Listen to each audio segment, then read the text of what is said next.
Okay, folks, we're back.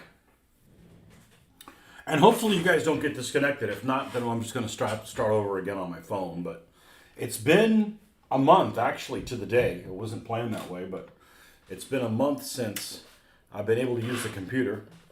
Or I've been wanting to use the computer because of that disconnecting thing. I don't know what happened. I don't do anything different. But sometimes technology wants to be a bitch.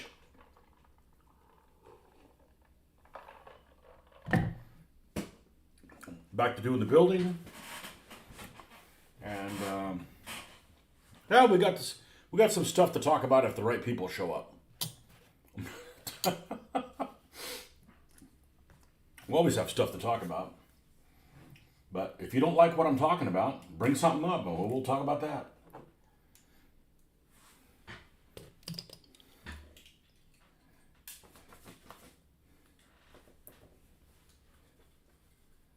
Yeah, I had a movie recommendation that was made to me yesterday, and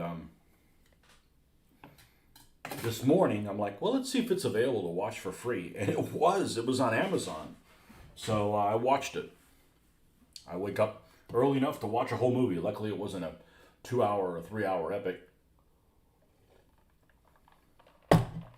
Oh, I bet I need to change this chat thing. Man, I've forgotten how this one works. There we go. Okay, we'll just see if the right people show up. We'll talk about that. All right, so I had a wild hair up my ass, and this thing's about done. And I started looking at some pictures.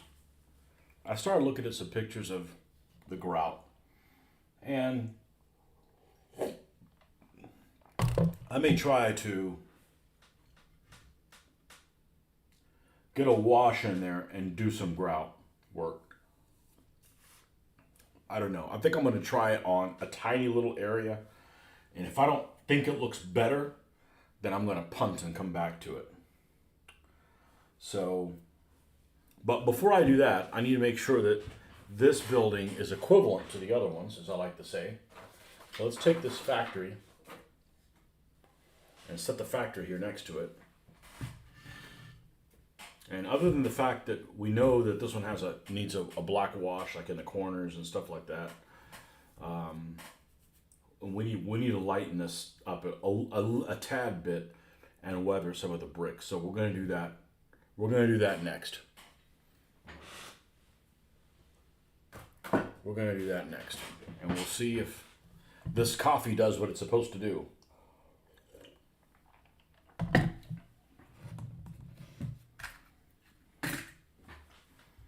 All right, so we're going to grab the brick color. Actually, let me lower the temperature. Hold on one second.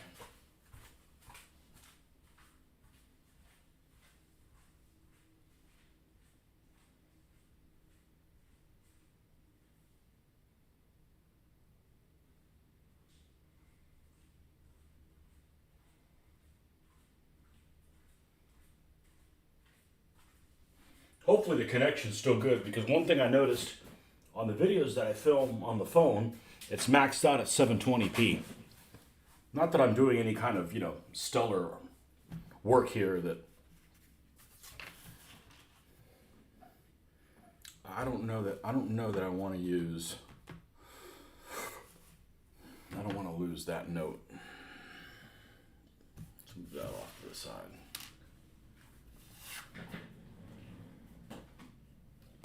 Grab this right here. Here we go. All right, so we're going to grab this whole red, and we're going to add some of this sandstone to it, and we're going to lighten up some of these areas that are brick that look worn. Not tremendously, but just enough. Just a bit. And then a little bit of so we're going to use one good paint, Viejo Watercolor Hall Red, and sandstone from Apple Barrel, which is That one's particularly watery, unfortunately. That's why I go ahead and put it on this cardboard and hopefully it'll suck some of that moisture out. And I think I'm going to use a new brush because I'm worth it. All right, let's get us a little bit of a mix on here. Let's go slow. We don't want to overdo it and have to spend time fixing stuff. Now we need to go lighter than that.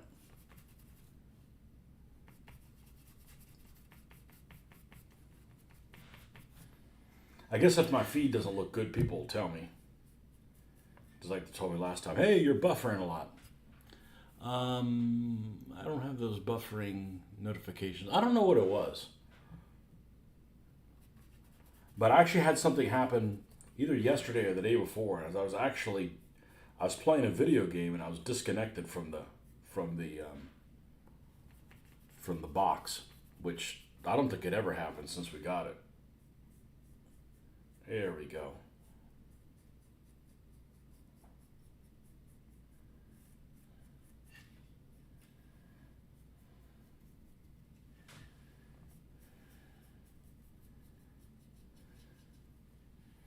I don't think that had happened once.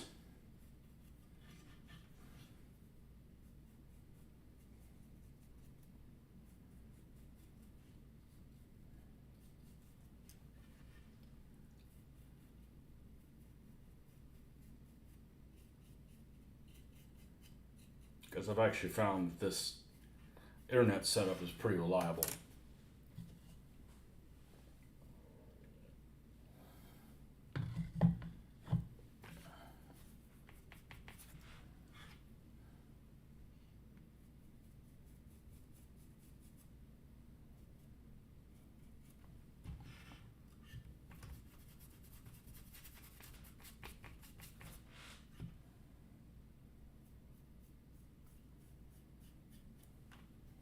Is it pretty? It's not. Yeah, it's a little early, but we got one lurker. Well, we'll see if Captain Kaiju shows up.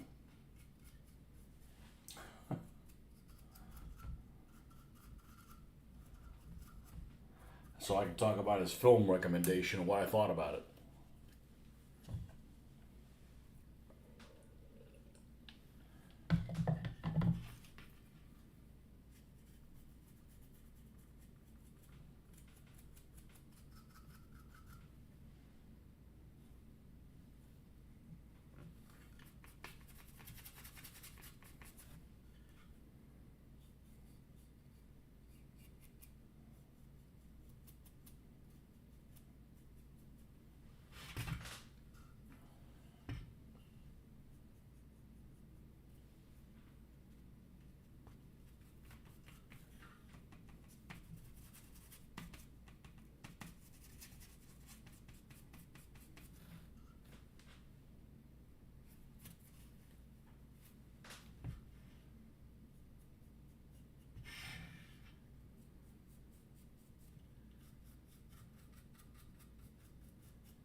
I may actually go up, brighten this up a little bit. I may just use this stuff straight. See what the hell happens. See what the hell happens. Hold on to your hand grenades.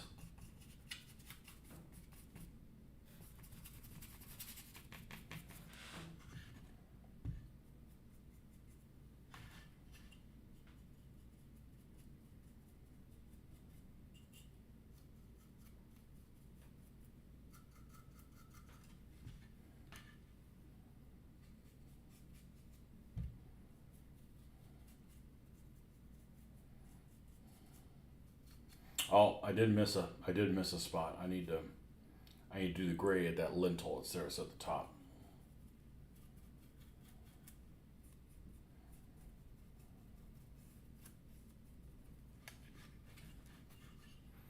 Three people. How's the feed, folks? It look okay? It's been a month since I've been on the computer. To the day, it wasn't by design. It just kind of worked out that way.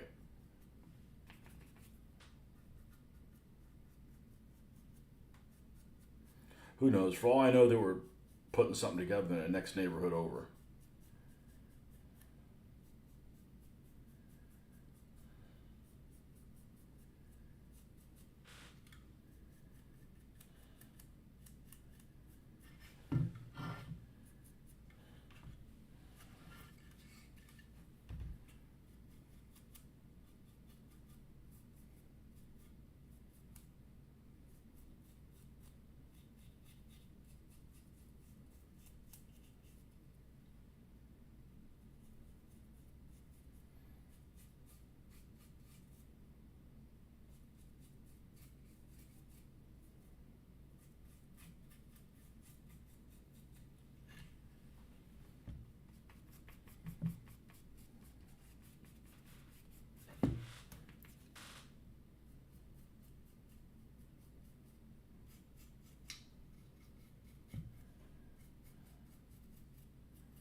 But just as a warning, this weekend I will not.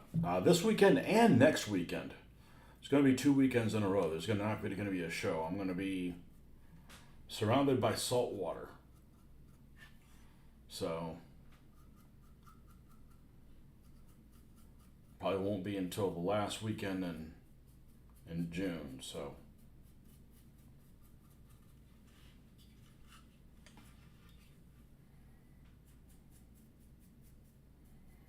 you'll have to wake up on Sunday morning and go do honeydew lists or something instead of,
I'm going to leave it darker underneath this window.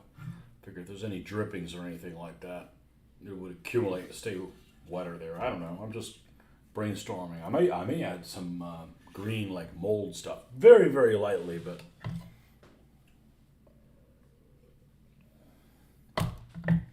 very very lightly.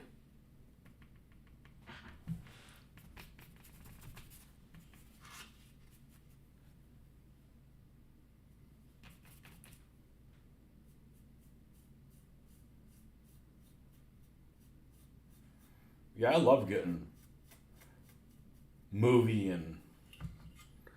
and show recommendations, especially somebody who's been watching a show for a while, to kind of know what I'm interested in.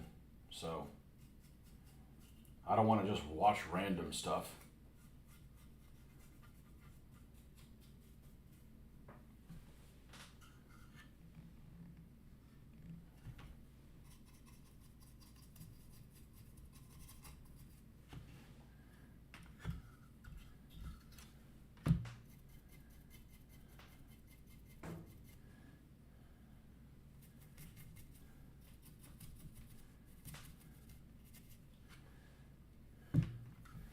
Yeah, I like that. Let's take a look at that. Put it next to the factory.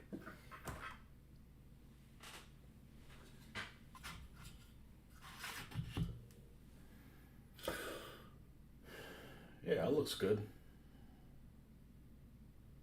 You know what? I'm not going to put the grout in. I'm not even going to entertain it. That's just a nightmare. Because there's actually, you can't tell, but there's these actually have really good detail, but there's some of these that have like resin, almost like resin pockets, and I don't want to I don't want it to go in there, but I want it to go in this other one. I'm just going to leave it as is. I'm not looking for ways to take my already slow painting method and slow it down even more. So I'm going to go ahead and rinse this brush. And we've got these two lintels to put up here, what's left of them. One's a little piece of it here, another one's a little piece of it there. We're going to use the same gray color, and then we're done. And I believe we used the stone color here for that.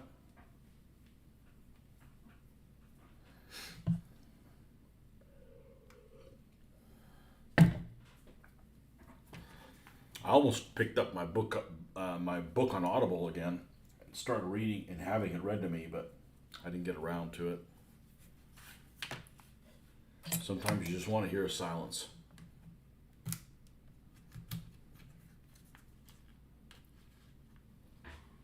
The sound of silence.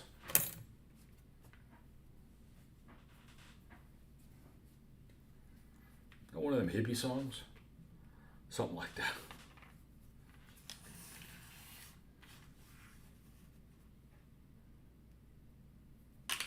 Oh, shit.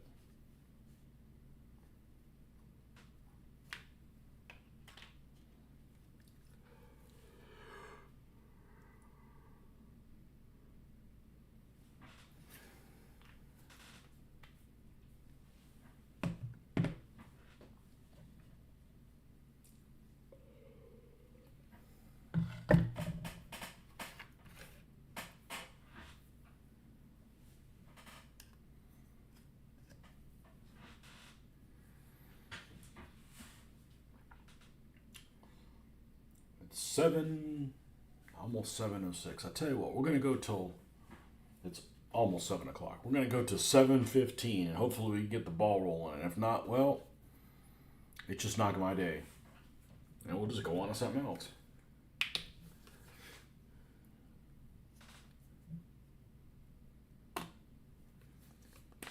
Not threaten anybody, but the whole purpose is to have some. Here we go. Here we go again. Got this black stuff all over me. Opening and closing that lid. I think I just need to just do like what I've been doing with the white. Just go and just take the lid off. Scoop some of it out.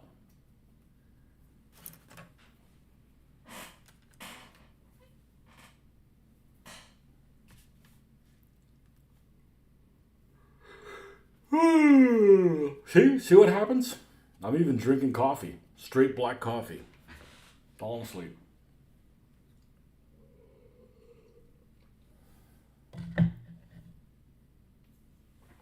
Oh, I got a notification warning. What the hell is that?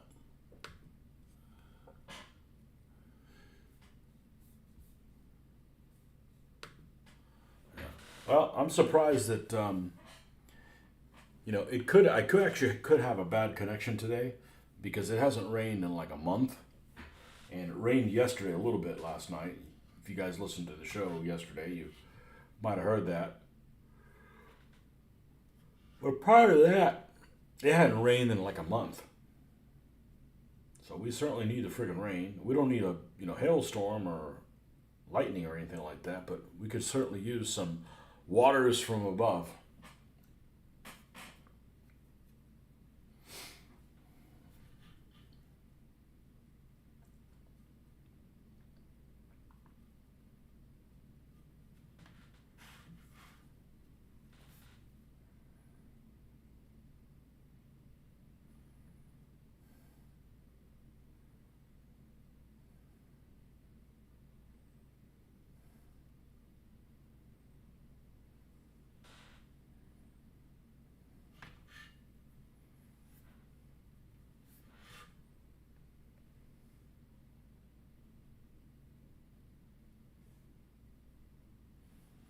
Okay, and I think this is the only place where it has those on this building. All right, let's light up.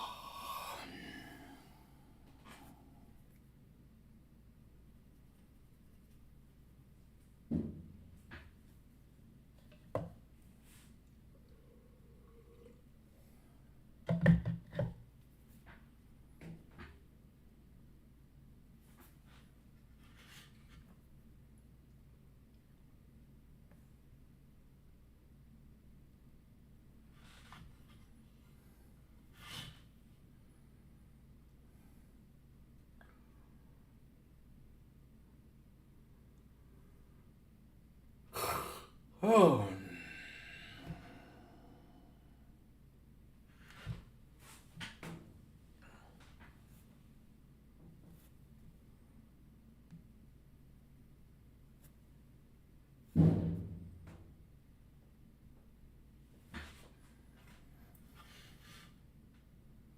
Sound like a dumpster.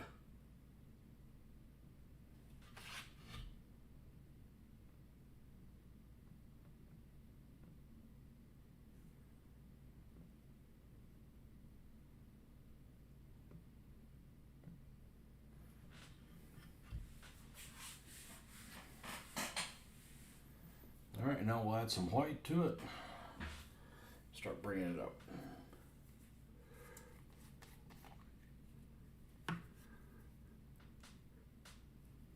Sour cream looking stuff. It's exactly like it.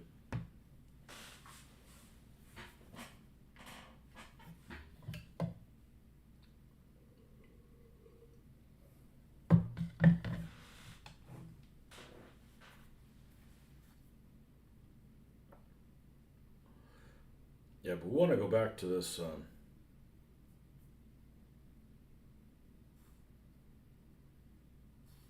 doing it like this because I need to be able to have access to my phone. That way, if I come across something, I can show you guys on screen pretty easy.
I'll be right back in 1 second.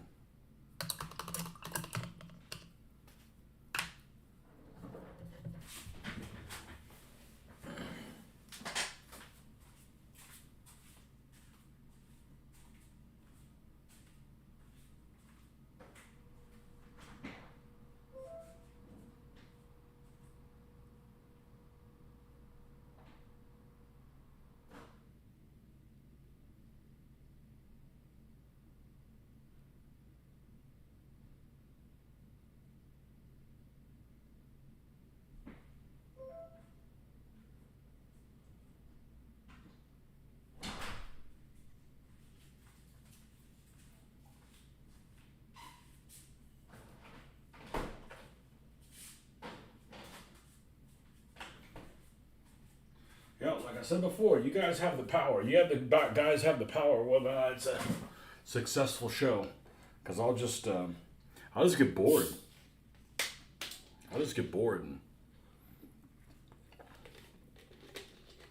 But you know, timing's everything. I mean, sometimes people aren't available.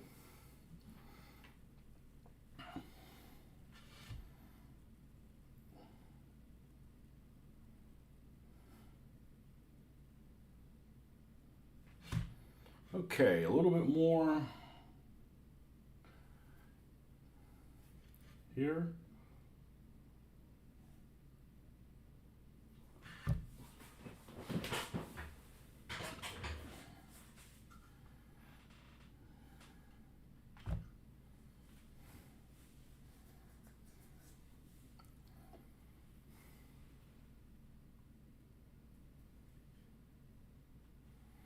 All right, let's go grab that the liquid black, the Nuln oil, and do some damage with that, so to speak. I'd like to use the one that's already opened. There it is. You can finish one of these things off. No point in having a bunch of half-used things.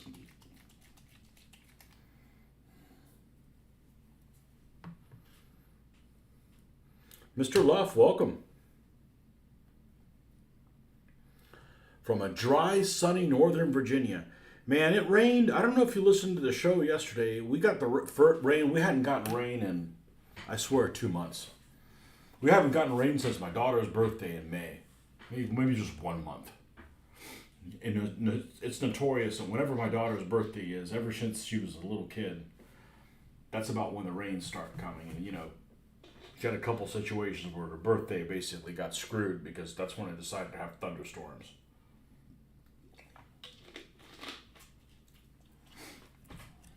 I remember we were going to a water park. There was this new water park that opened in Florida. None of us had gone to before. And we were going to do for our 4th birthday. This is a while ago. This is, I guess, 15 years ago. And it was, you know, drizzling on and off and off. So I called the day before. I say, hey, listen, are you guys... Yeah, Sarasota, they're not sharing. There's basically a spot like around Orlando, north. Just, we're not getting any. I'll take all 6 inches. Oh man, I will take those 6 inches. We need it. You know, we certainly need it. But I called the day before. It was a drizzly day in Orlando, in mid-May, 2000. What would have been 9, something like that. And I said, hey, do you guys open if it's raining? And they said the only reason we shut down is if there's lightning. Okay, fair enough. So we're going to get there when they open, right? Because we're early risers anyways. We always have been. You don't want to get up late and then miss out the rest of the day just because you were too lazy and couldn't get there an extra half hour early, right? So we're going to get there and we're going to check this place out that we had our eye on for a while to go to. And there's no lightning because it rarely is there lightning in the morning anyways in Florida. It's like an afternoon phenomenon. I mean, it can happen at any time, but usually it's in the afternoons. So I go up to the gate of this place, and it was right out of the scene out of Vacation, out of National Lampoon's Vacation. Sorry, folks, we're closed. Like they weren't going to open at all. After they told me the day before that they were going to be open. Let's just say I relayed into them, you know. So we ended up going to another water park. We were in Orlando, so we ended up going to the Disney water parks instead. And, you know, they were open. Of course, it was cold as shit because, you know, drizzling rain in a water park, you know, but I don't like the rug getting pulled out from under me, especially when you're just lying. Instead of just say, if you don't know, just say, I don't know. Not like, oh, we're only going to be closed if there's lightning. There's no lightning. They just never opened. Fuckers. Anyhow. Yeah, but historically, my daughter always has a high chance of having a rained out birthday as a kid. Something about mid-May is just like, that's just a bad period. That's just a bad time here in Florida.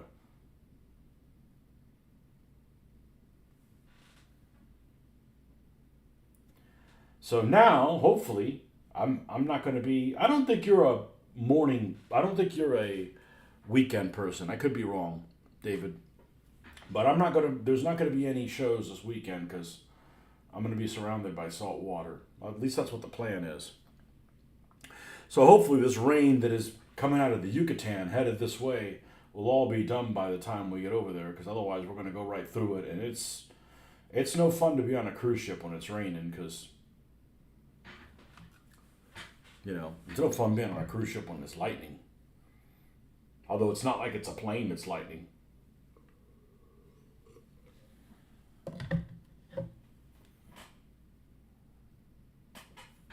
But yeah, south part of Florida is getting hammered, and I'd like some of that because our grass is like brown. So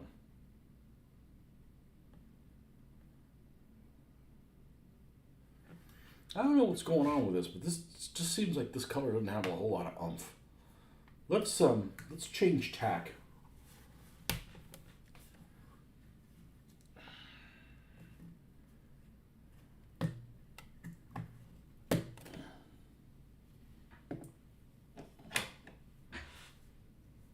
Marcus Childress. Hello, Tony and David. Yeah, did you bring the Hoffman with you?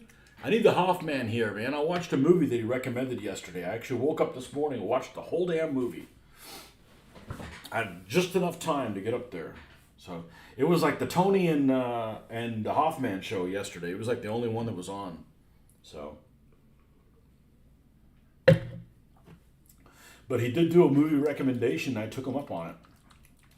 I want to talk about it. I want to talk about it. I've got nobody to talk to about it.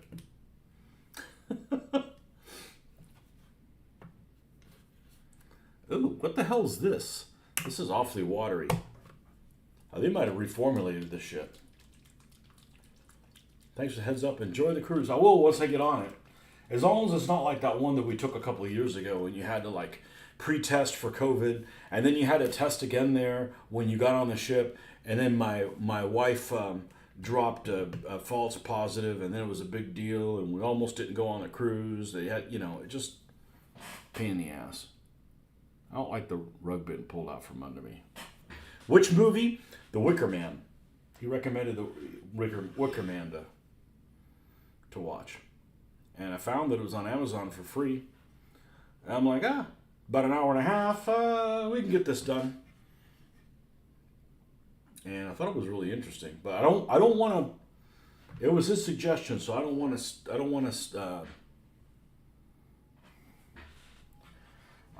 to steal his thunder. But if you guys have suggestions of stuff you think I'd like, those of you that have been around, heard me talk about different stuff, send it my way. And I can't guarantee that I'll finish it, but I give it 10 minutes. 10 minutes, you know whether it's a piece of shit or not, or whether it's something that appeals to you. I even sat through that silly Godzilla movie. Which the best part of the Godzilla movie was the part that involved that heavy cruiser.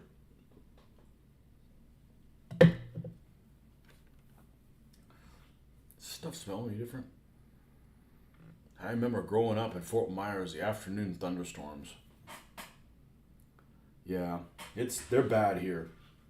The lightning, man, the lightning can be bad, and I'm scared to death of lightning. I do not screw with lightning.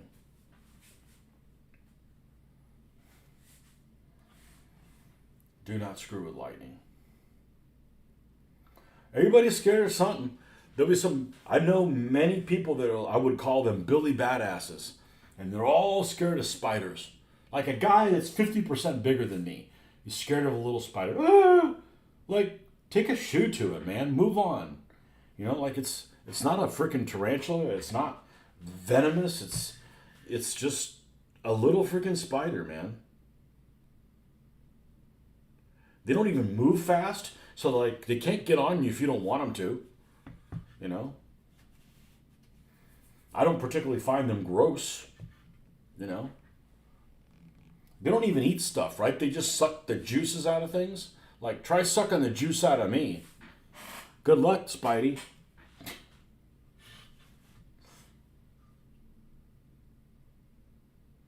I'm way too juicy for you.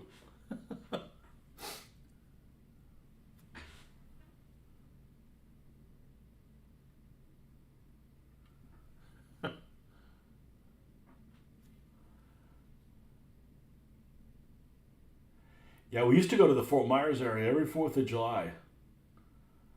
And was it last year or the year before that hurricane came and just leveled just leveled that area. And it's just a shame. It's just an absolute shame. It's absolutely beautiful down there. But you know, when it happened, I'm like, there's a reminder to we'll never live near the beach. Even if I could afford it, which, you know, I don't know that anybody really can. You know, the property taxes alone are just out of control. And then, you know, you have Mother Nature just eliminate everything you have. You know, I mean, yeah, it can be replaced, but man, that's a massive pain in the ass. And if you could deal with all that stuff, then you got the damn looters. They had looters down there. Like, not only people already lost everything. I mean, there was like businesses and stuff there that, I mean, we went there like 5 or 6 years in a row. Like, I saw the pictures, and it's like the place was never existed. It's like those businesses had never been built. It's like an alternate reality. It's like a Marvel movie. Yeah, it's like an alternate reality where none of that ever existed. And it was just your imagination, you know? It's just really sad. And then on top of that, people were filming it. I mean, I hope they get shot and you film them being shot. That's just ridiculous. Absolutely ridiculous.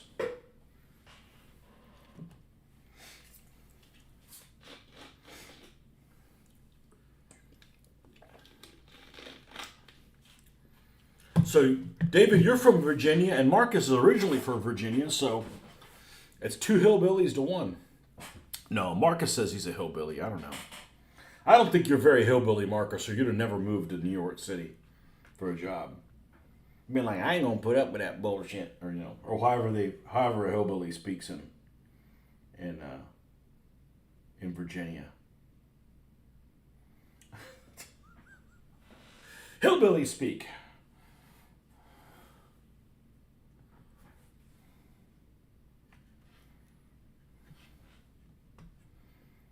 That's the voice I do because there was a guy that used to work at the plant that talked like that.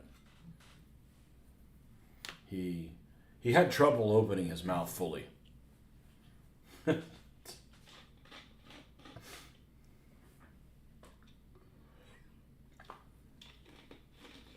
are you guys working on these days?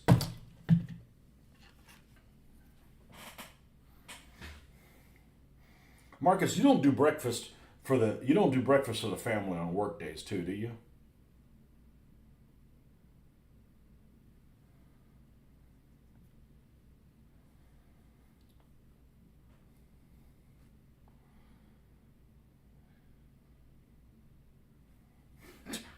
How's that old saying? I can twist it around. It's like, you got any hillbilly in you? No. Would you like to? Hoping to get out of Northern Virginia and move to the Shenandoah Valley around Winchester. I went to UVA. Lots of Nova peeps there.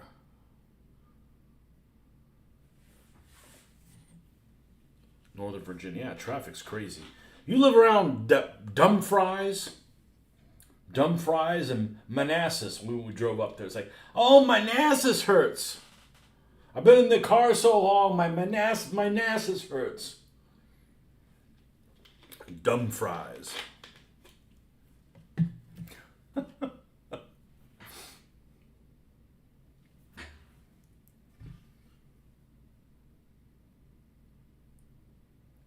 I want to go to that tank museum. Where is it? Danville? Is that where it is in Virginia? And we're going to do that on the way back, on the way to Historicon or back from Historicon. But the guys are only open on like Fridays and Saturdays. Like that doesn't work. You know? Can't do that. That'd be a great video. Go out looking at the tanks. You do breakfast for the daughter every day. And if she complains about it, she can make her own damn breakfast. When my wife makes breakfast, it's second breakfast.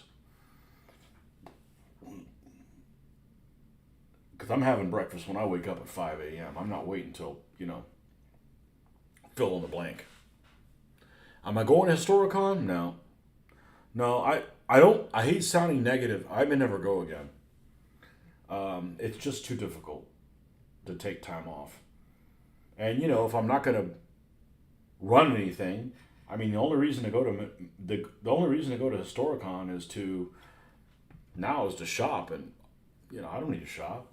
You know, I mean, there's a couple vendors that have cool stuff there.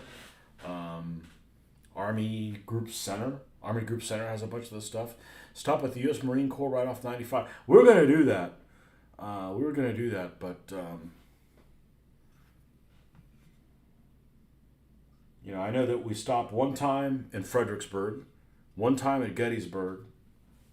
I don't want to go to another ACW site. I'm sorry. It's just, you know, if the only wargaming was American Civil War, I wouldn't wargame. I just don't like the period. I don't like the history. I'm not interested in the history. It's just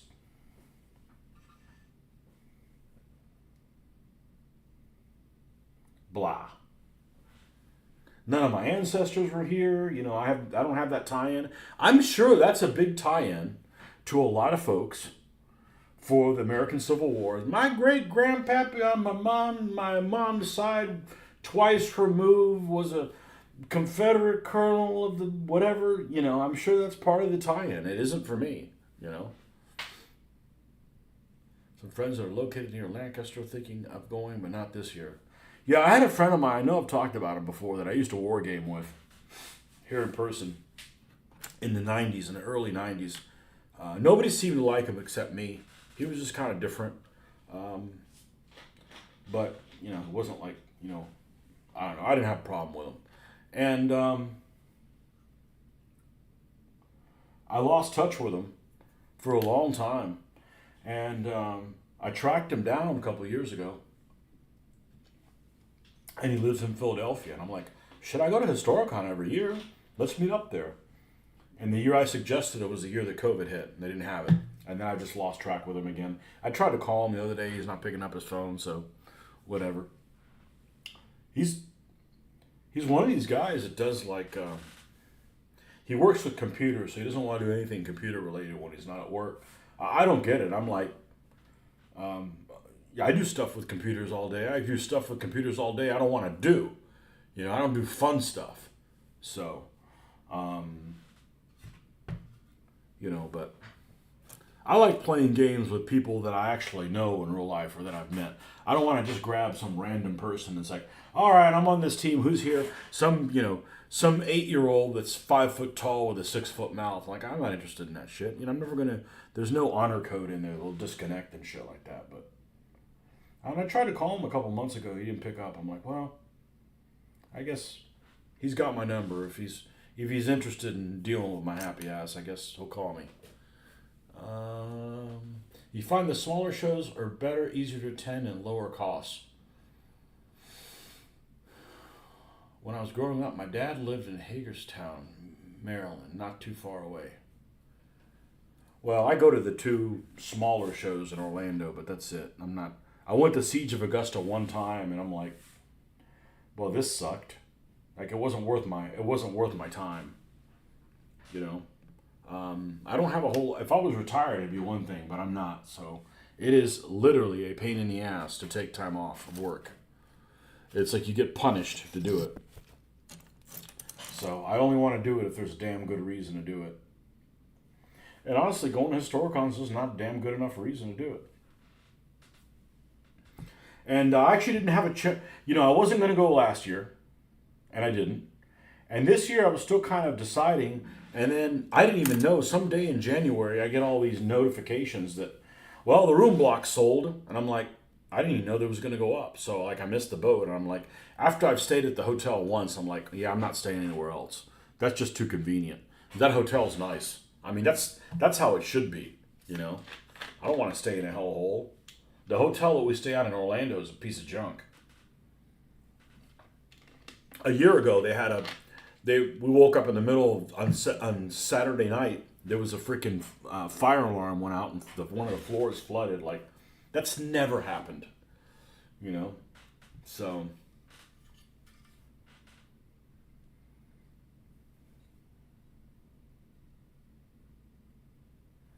But it's not a case of the missus saying I can't go. It just, like I've told her before, if I really want to do something, you'll know.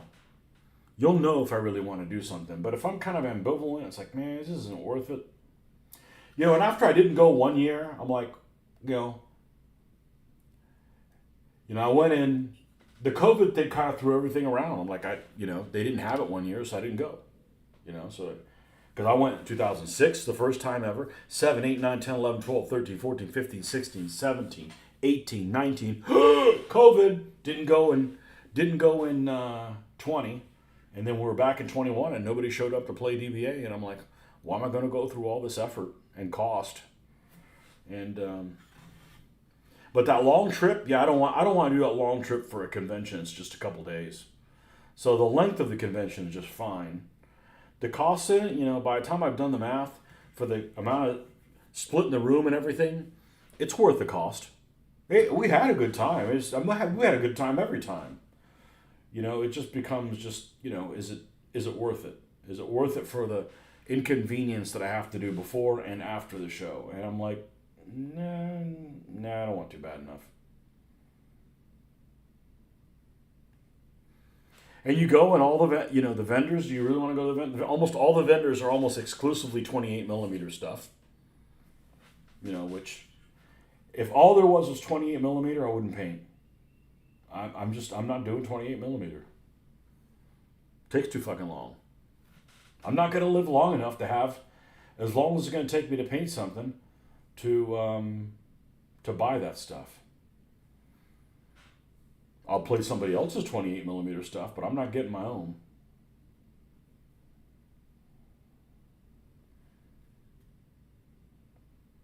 Only 15s they have is like Flames of War stuff.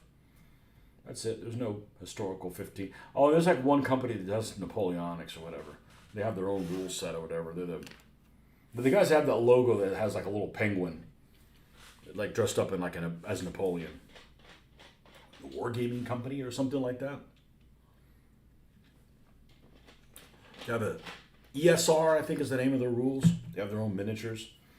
But that's Napoleonics, not getting into that. Especially after watching the Napoleon movie.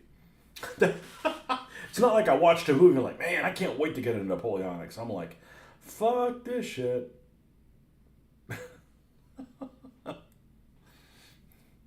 I did watch the whole movie.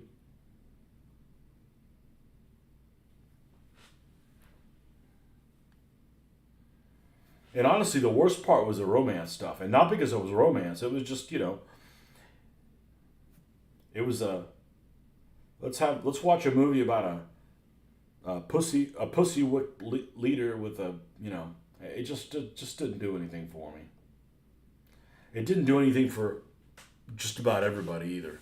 So, but hey, I was on a plane and there was nothing better to watch. And after watching the movie, there still was nothing better to watch. I didn't fall asleep.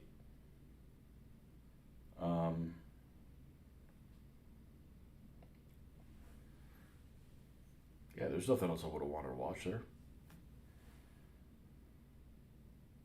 I mean, I can understand why people, growing up or whatever, are really into movies, but movies now, they're terrible.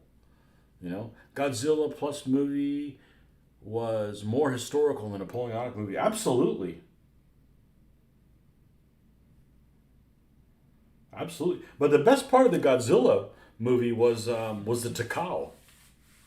That was the best part, like the special effects for that. I laugh, and the guy's like, at the very beginning of the movie, he's like, you gotta get in that plane and use the 20 millimeter, kill all. Well, it's a good thing you didn't listen to him because Godzilla was taking broadsides of 203 millimeter, and it wasn't doing anything to him, other than pissing them off. Oh, did I just assume Godzilla's gender?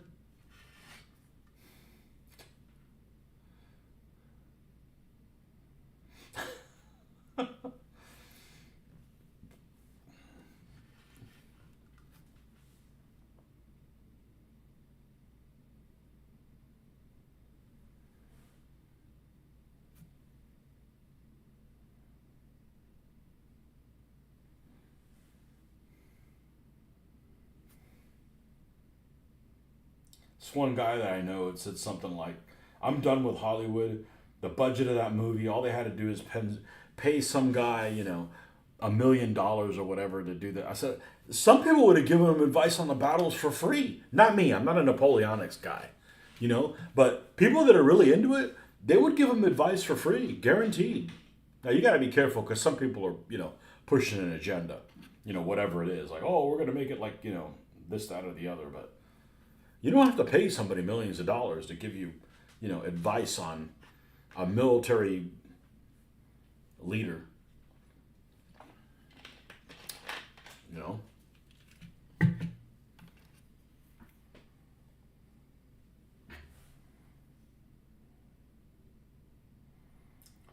But if you didn't know anything about him, you'd come off saying, Napoleon was a shitty leader, which means the people he fought were terrible.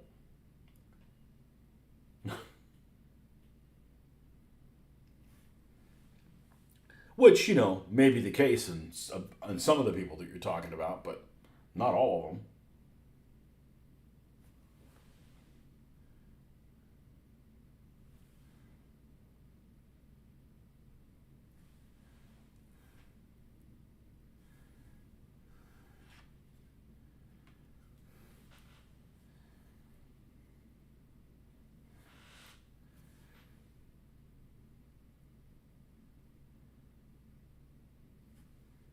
And you think, oh, well, that's because he's British and the other guy's French and they wanted to make him look bad. I said, well, if they wanted to make him look bad, he didn't make it look like he was the bad guy or anything. He just made it look like he was pussy whipped. And he couldn't do anything without this girl.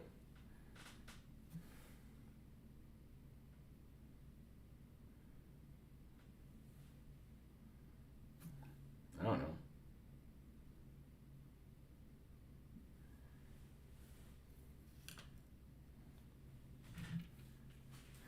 I hear he's going to do Belisarius next.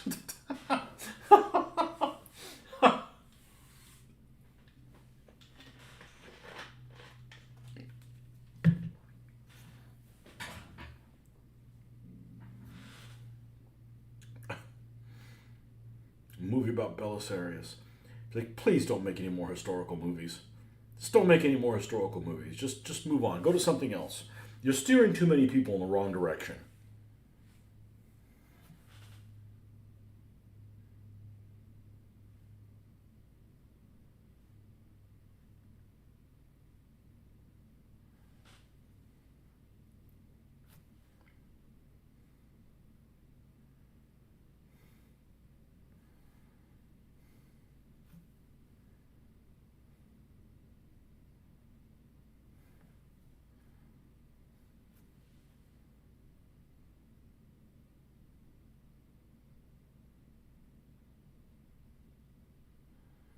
But one thing that helped for me is I knew the movie was a piece of crap before I started watching it,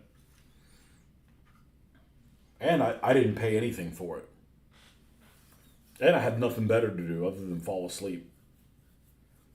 So that's why I watched it.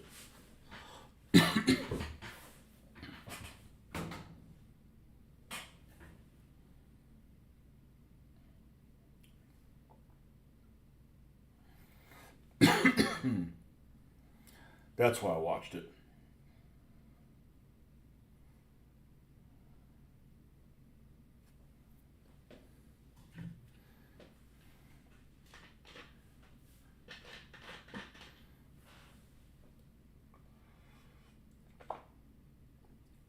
You can instantly something the depth that black. You can tell. I feel like it's not making any difference. I can't tell. I mean, I can't tell on this model. I can tell with other things. It almost feels like this black lining it's like thinned down. It's like half as thin. But you could just add extra layers to it. Well, I'm glad you think it makes a difference. I'm just not seeing it on this particular model this time. But I'm going to continue doing it because I'm just putting the shadows where I think they should be. I was going to use that Tamiya one, but it smells like high. It just smells horrible. It smells horrible. It smells super toxic. I don't want to breathe that in.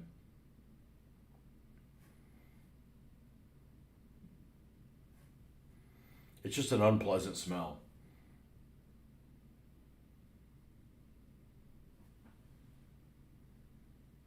You can see it as I paint.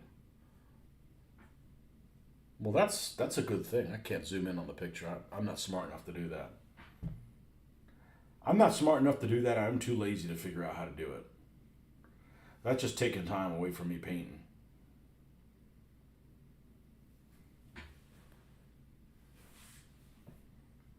What do you think of the colors? Like this light blue, like this yellow and a green. I didn't want to get too outlandish. But I figured, this is a yellow shutters, and the guys like yellow so much they painted the inside of their building that way. Although it's not, dramatically yellow, but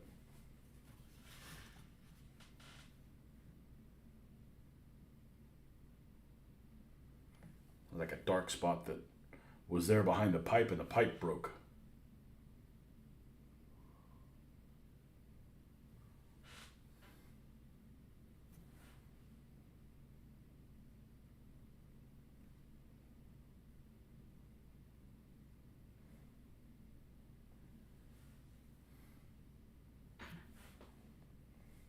The main thing with this is just don't have an agenda. Like, when's it going to be done? Well, we'll see. I mean, I'm working on it almost every day. That's all I can do.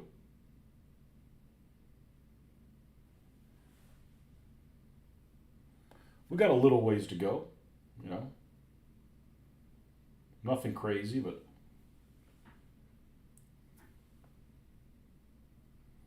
David, what conventions you normally go to? You go to isn't there like a Gettysburg muster or something like that? I feel like there's like something like that. Not Gettysburg, Williamsburg. I'm sorry, Williamsburg. The one in Virginia.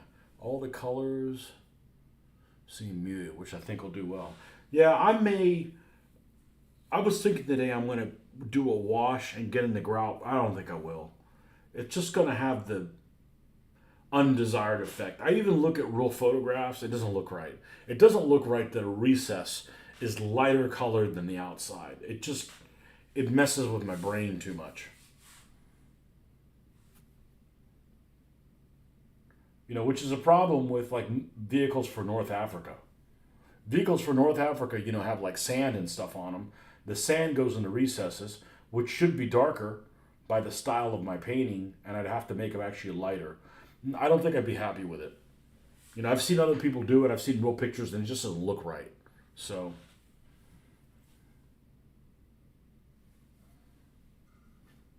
as they say in Britain, it does not look right to my eye. You finish your T26 and T26T. Thanks to Pegasus for not having a second mantlet in the kit. Plotting what is that? Oh, a T26 tractor. Could you have made it out of that green stuff that I have? Yes, you attend muster in Williamsburg, springtime. Attend. All right, let's change this chat because I got that stupid heart in the way. Oh, I didn't miss that. And then we'll change it back. Barrage. It's a good name for a thing. Barrage in Havre de Grace, Maryland in the fall. Or is it Havre?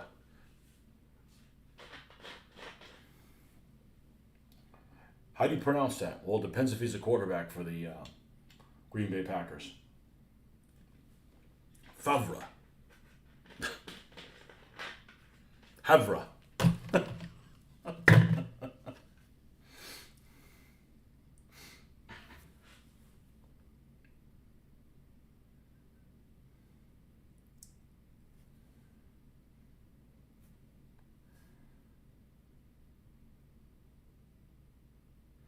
This last show I went to, I noticed some people were looking really old. Like since the show before, like frail old.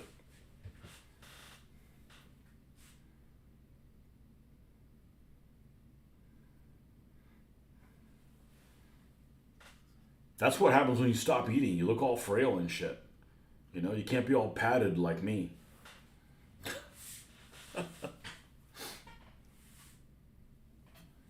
people that had like trouble like walking and stuff. Like, but that's the one thing about walking. If you're like, man, I can't walk, not walking makes it worse. You know, we did a lot of walking in Mexico, and I loved it. I liked that part. Actually, the one thing we did right in Mexico is we didn't rent a car. Because if you rented a car, then you had to worry about where you're going to park it and people, you know, running into it or scratching it up. And then you got a problem when you had time to leave. That was like the best things. Like, nope, I'll walk anywhere I want or I'll get somebody else transportation. They can worry about it. You know, I actually don't like being the passenger. I have control issues. But if it's all speed limits 45 and under, I'm okay. It's when you get on the highway and you start doing stupid stuff that I got a problem. Following too close to other people. Yeah, I come unglued if you follow too. If I'm in the car with you, you're following too close. I don't like that. I had a bad adult experience with that. And I'm like, nope, we're not going back down that road again.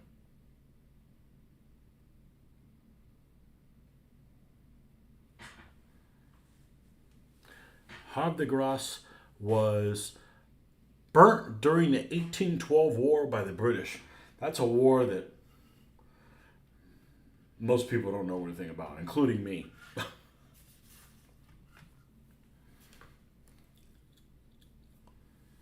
Including me.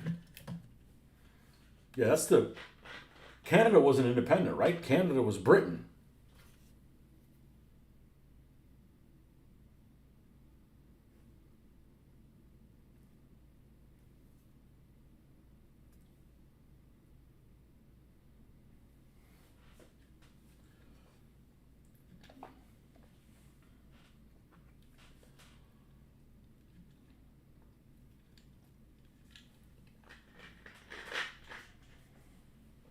Yeah, I don't know anything about the War of 1812, other than it lasted, what, 3 years? Wasn't like one of the most famous battles in the War of 1812 was fought after the surrender. There was a peace treaty. Battle of New Orleans, right? And the Battle of New Orleans after the treaty? Something like that?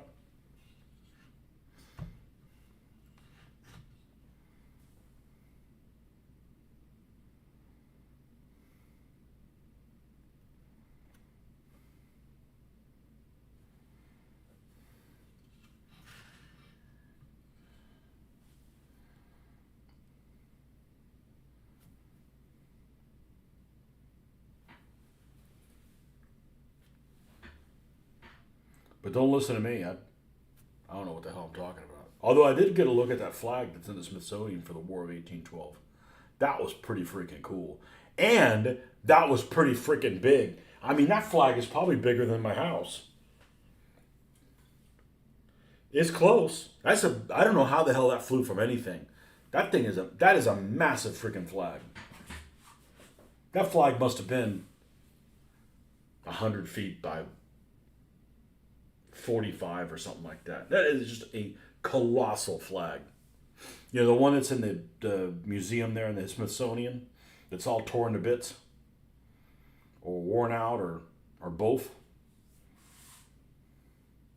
That was pretty freaking cool. That's actually, when I went to the Smithsonian museums, that was actually my favorite museum. Everybody says, oh, it's a national space. Okay, yeah. But I felt like I went to that American history one and actually learned shit.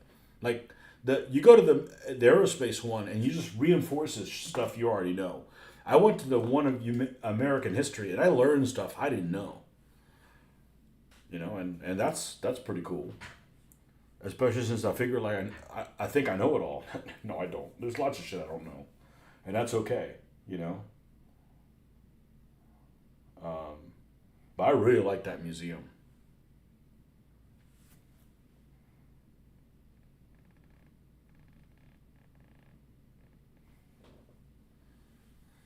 The American invasion of Canada in the War of 1812 directly affected the Hundred Days campaign, culminating at the Battle of Waterloo. Really? Mr. Jeffrey, welcome, welcome. Late for you, or early for you. Missed you yesterday, man. Could have used you. It was just basically the Hoffman and Tony show. And I'm waiting for him to come back because he actually gave me a movie recommendation that I actually watched this morning. And I'm excited. I'm excited to talk about it while it's fresh in my mind. A movie that takes part in your part of the world. Well, not exactly, but, close by. It'd be like, if I said, hey, this movie takes place in Florida. Florida is a really long penis-shaped state.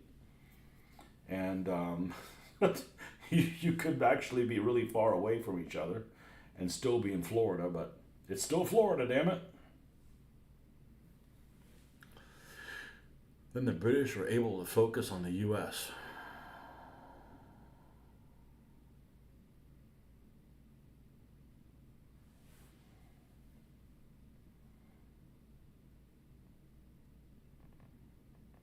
The U.S. wasn't pro-Napoleon, though, was it? I mean, they didn't mind the Louisiana Purchase, That had a huge impact.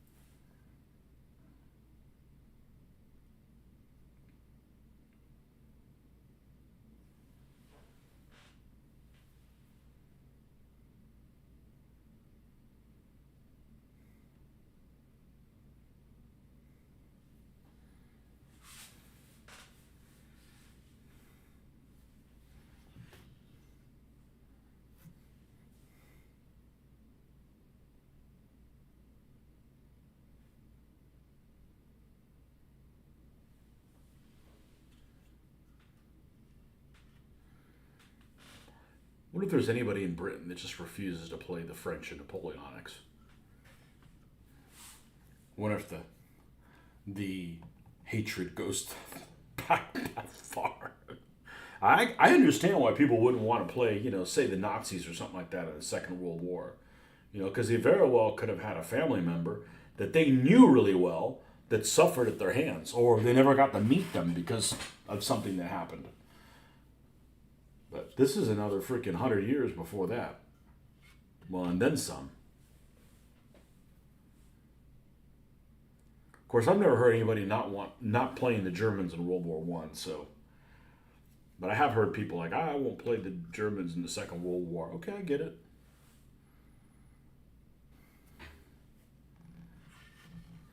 Somebody's out there like, I'm not playing the Carthaginians because they sacrificed their own children. They suck. I'll play anybody. Even the bloody Mongols. God, I hate those guys.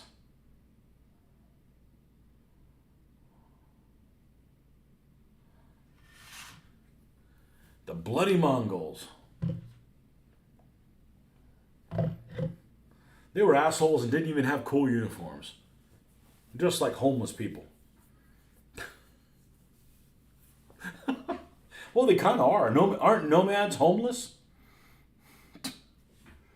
They're schizophrenic about their homes. I want to be over here tomorrow. I'm tired of this place. Let's go somewhere else.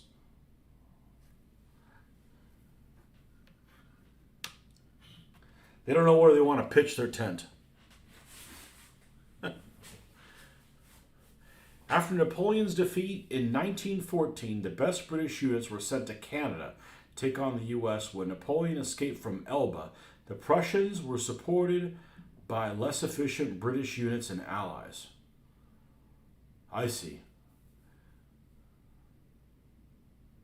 So Waterloo would have been even a bigger whooping for Napoleon if there was no War of 1812.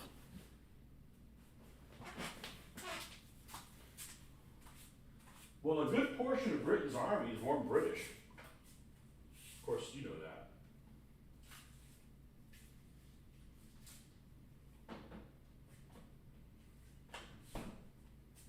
They were what? The Dutch, Belgians, and Portuguese. A third of their army was Portuguese.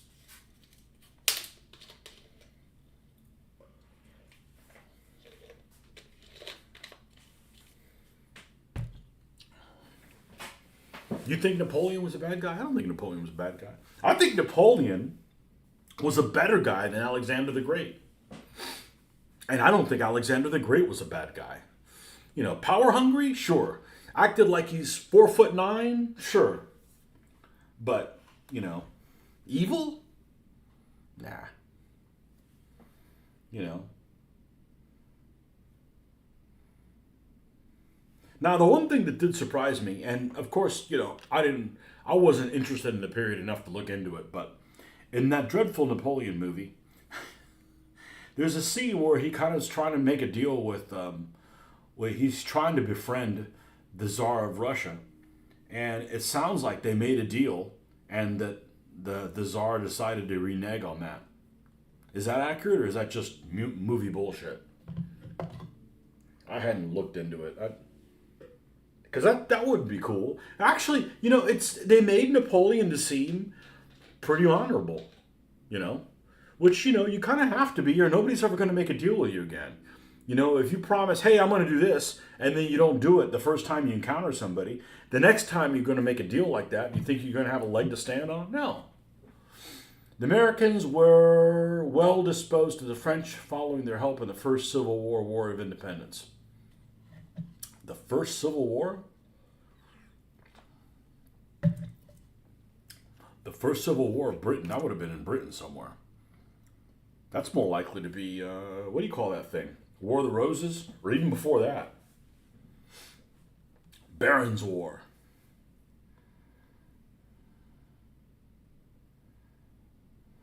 Which rich guy are you going to follow?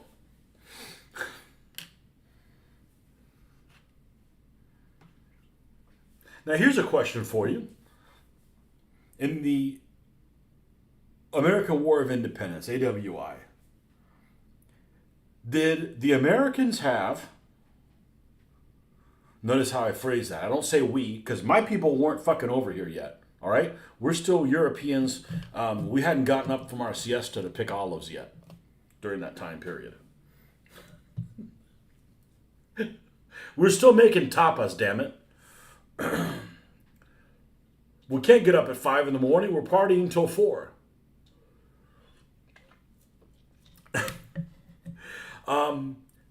Did the Americans have like this accent, which isn't an accent? It's just whatever the hell we speak. And what about the people in Canada? I mean, how does that just go away? And the reason I'm asking that is because I know many people from New York that it's been a long time since they've been in New York. Florida was Spanish then. Yeah, but we weren't here yet. And we didn't vote for a French king, just so you know.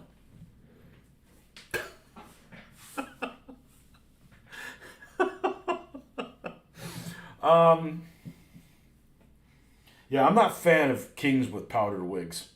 That's just weird. And buckles on their shoes. That's just like, you know.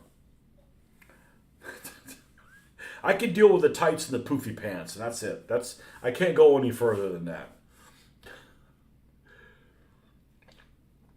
I know several people from New York that have spent most of their life here, and they still have that dreaded, horrible accent that they just can't lose, you know? And it just like, you have things like that, and then you have, you know, like, how do you get rid of the, you know, an English accent, you know?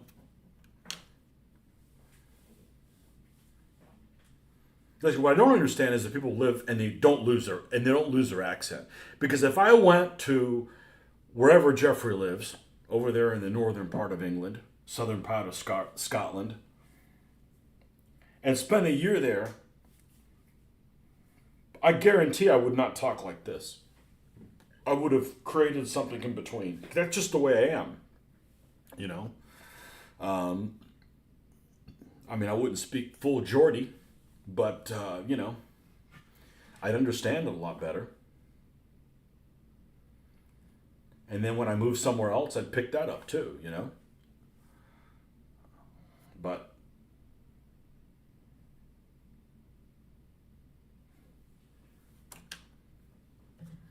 I mean, how many years does it take to get troops that are stationed in British troops stationed in the U.S. in North America for them to lose that accent.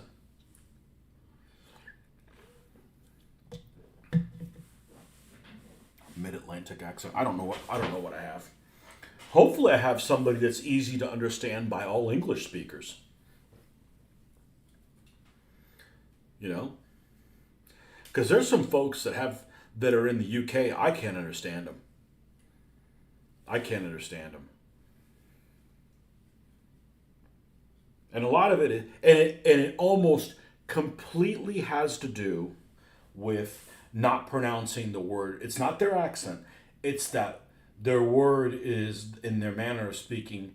They don't pronounce all the letters. It would be like, if you've got this apple barrel and they call it apple barrel, and like that's how everybody calls it there. But because I've never encountered one of these people, I don't understand that when you hear abba means apple barrel, Whereas people that are around, I'm like, yeah, he's talking about that apple barrel over there. I'm like, well, I don't know that. I mean, it doesn't sound like apple barrel. It sounds like abba. And I'm like, oh, well, that's just how they speak. So it's not necessarily the accent, because if somebody went in there and said, what kind of paint do you like to use? Oh, I like to use apple barrel. Well, that guy just pronounced all of the letters, I mean, he's not from England originally. So it's just it's the like extra contractions and things that they remove from the words. The word on the street is that Cubans cut the ending of their letter. Everybody have different things that they do, and if you're not familiar with that, when you hear people speaking, you don't know what the hell they're talking about, But I'm just wondering, did George Washington speak like this? Or did he have some kind of half-assed British accent, or or did he have like a funny lisp because of those hippo teeth? Right, they're hippopotamus teeth, right? Not hippopotamus ivory. Not wooden teeth. It was always wooden teeth, but I just figured, man, this guy's like talking with a bunch of matchsticks in his mouth.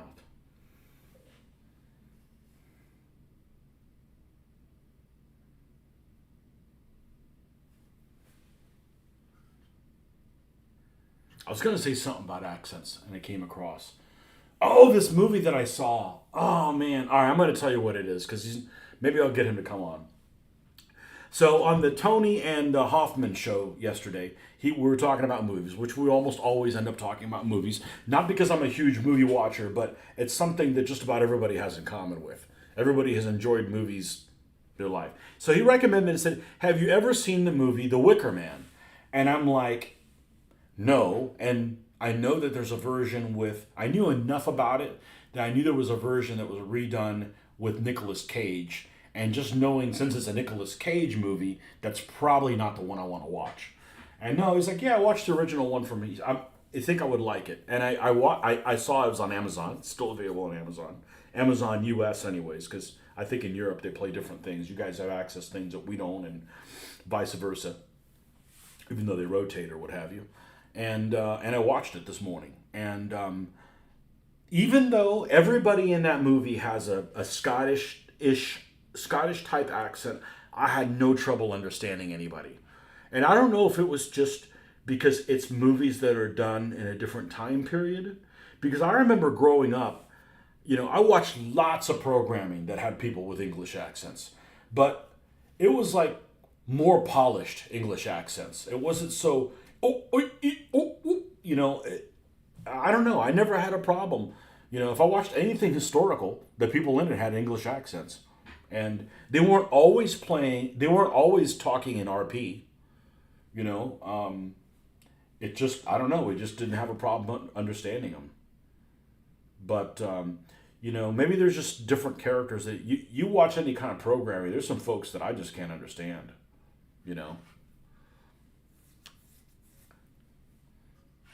Maybe in the name of progress, they've given voices to people that used to not be able to. They didn't allow them to be on television. Like, no, no, nobody wants to listen to you with that. And they're like, oh, okay, well, enough people that talk like that are listening. We'll go ahead and throw one character in there that speaks like that. Um,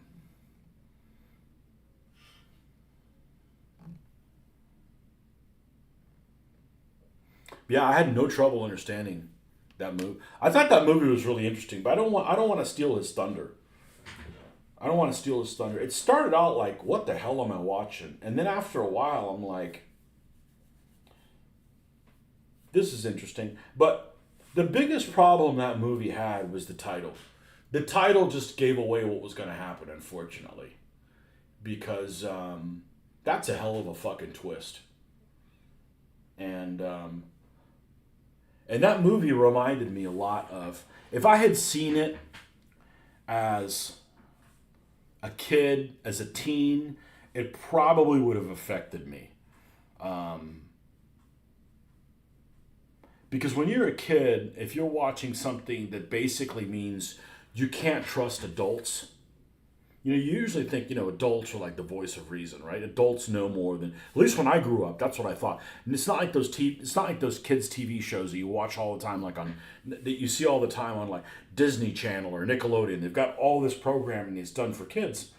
And the kids are the smart ones. The adults are fucking stupid. Well, you know what? The adults can keep a fucking job, and you're fucking around all day not doing anything. So, you know.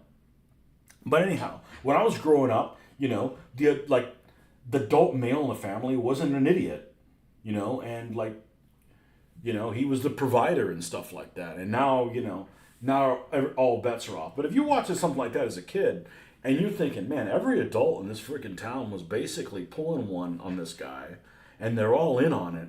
I'm like, that's like really kind of disturbing. Like I remember I was in school and they made us watch this old movie.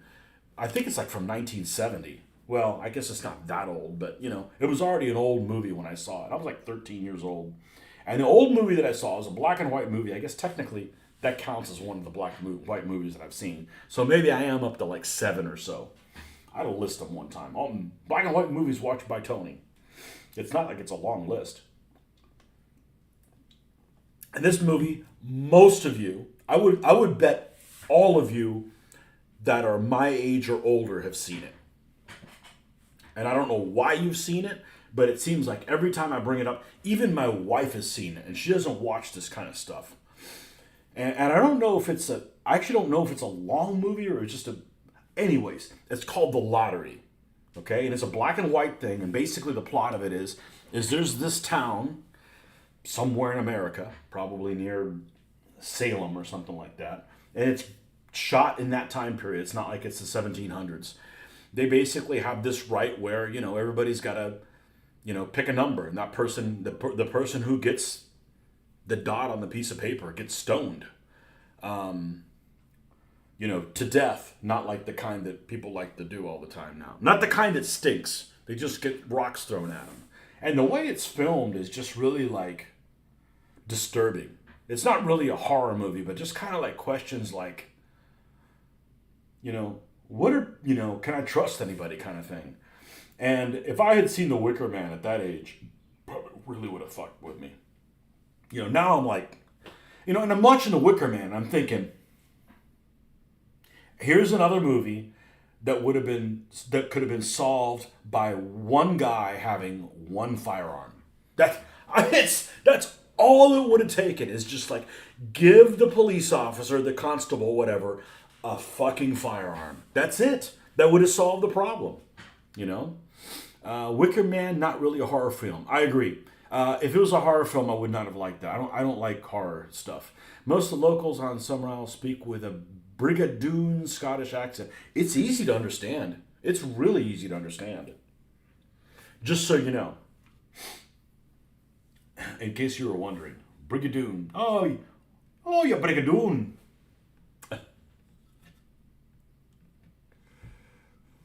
Let's just say I watched it and I didn't like Christopher Lee to begin with. Now I don't like him even more. It's like I just don't like the guy.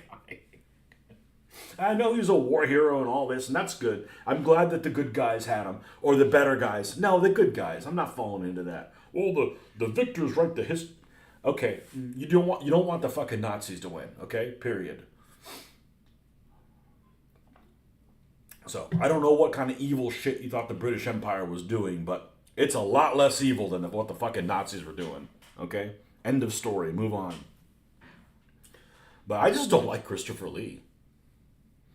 Don't bother with the Cage version. I won't. I really liked it. I really did. And I really liked it because it made you think. You were thinking. And it wasn't complicated thinking. You're like, what's really fucking going on? And then after you watch it, you're like, but here's a couple things that didn't make any sense to me.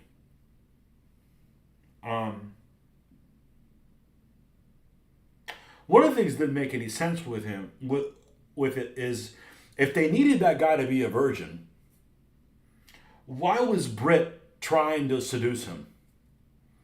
Because if she would have seduced him and he would have slept with him technically, well, they probably would have sacrificed him anyways. But it was just one of those like why that just didn't make any sense, you know?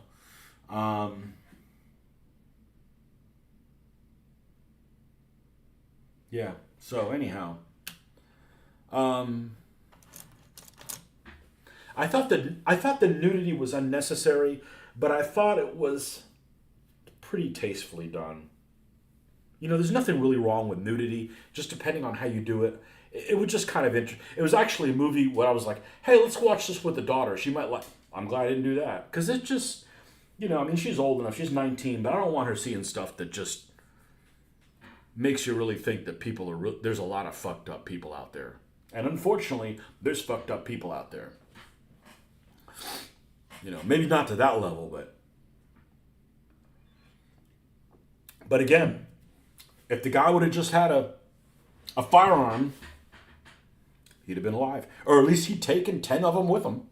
You know, he'd make the crowd take a morale check, or two, or three.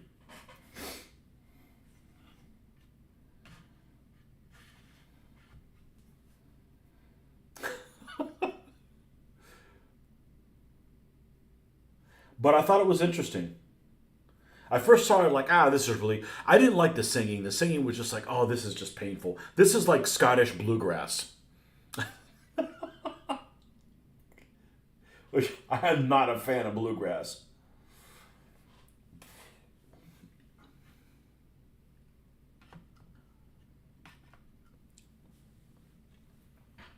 But if the movie had been called something else, if it had a different title,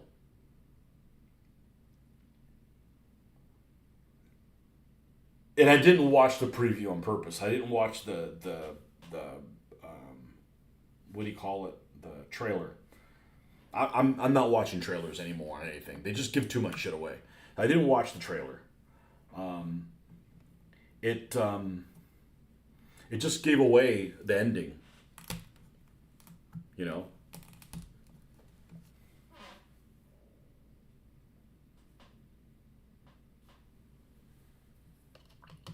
Then if you watch movies like that as a kid, where people don't get what they deserve, it just really makes you question morality. You know? Because when you're a kid, you don't. Cartoon characters don't die. There's not, the bad guys don't win. That kind of stuff. And it's like.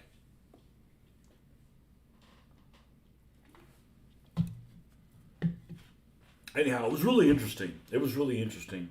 Um,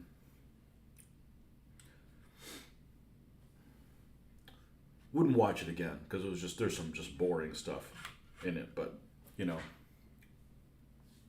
not bad for an old movie. Glad I didn't watch it with a daughter.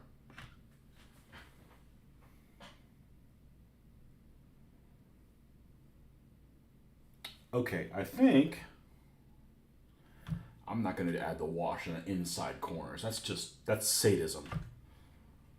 So let's take a look and see how it looks like next to the factory to make sure we have equivalency. And if we do, we're going to move on to the next building.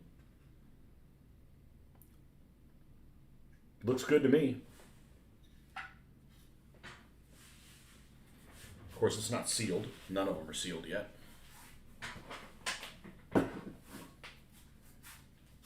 Okay, next building up. We're going to do a little one. We're going to do a little one. Well, there's 3 left.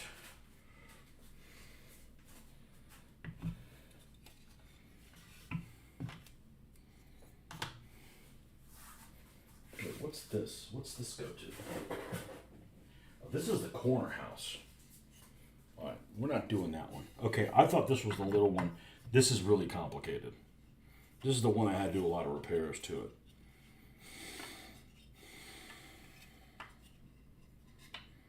Yeah, so we're not doing this one next.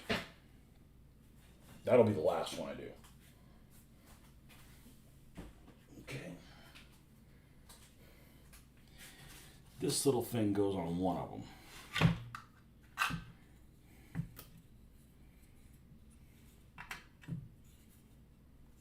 Does it go on the house, on the row house?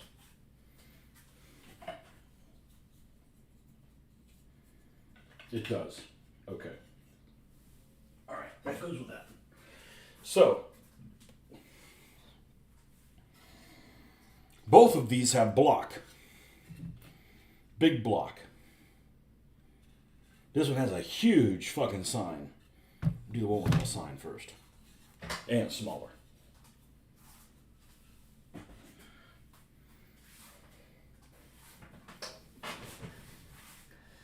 I gotta get some thin styrene. That's what I'm gonna do. I'm probably gonna get thin styrene, paint that boulangerie sign on there. The twist is that it was not the virgin that everyone expected that would be sacrificed. Yeah, no, it's a good twist. It was just given away by the title. You know, 15 minutes from the end of the film, you're like, oh, it's gonna be you. And like I said, as a kid, well, what are you doing watching a movie with that kind of nudity, with that amount of nudity as a kid? You know. But anyhow,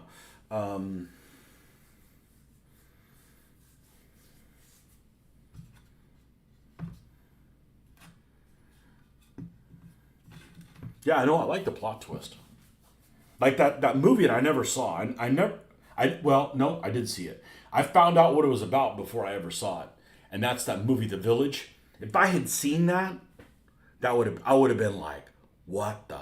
I would have been like, what the hell?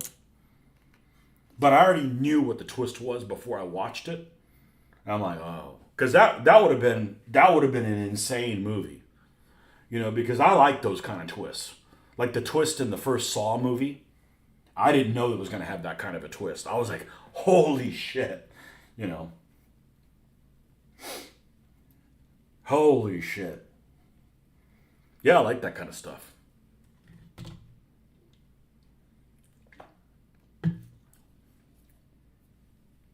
But I don't try to figure stuff out too much. I just kind of enjoy it, sit back and enjoy whatever it is. But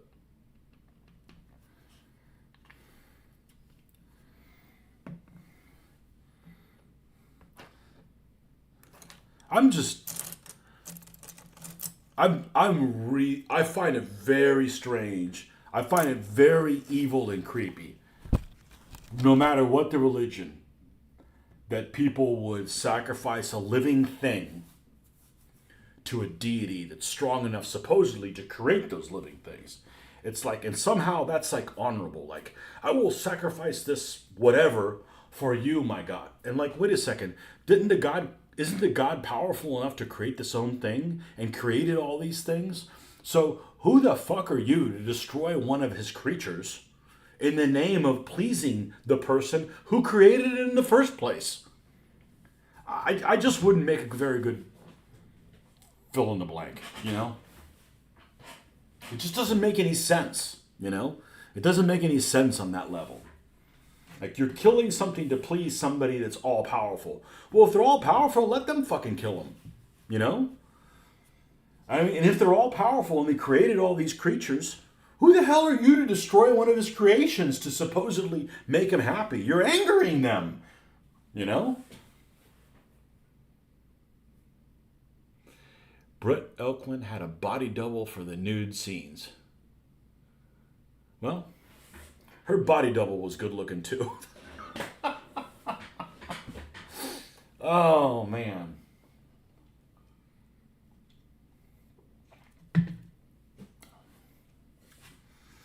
It was refreshing to see all that nudity without tattoos.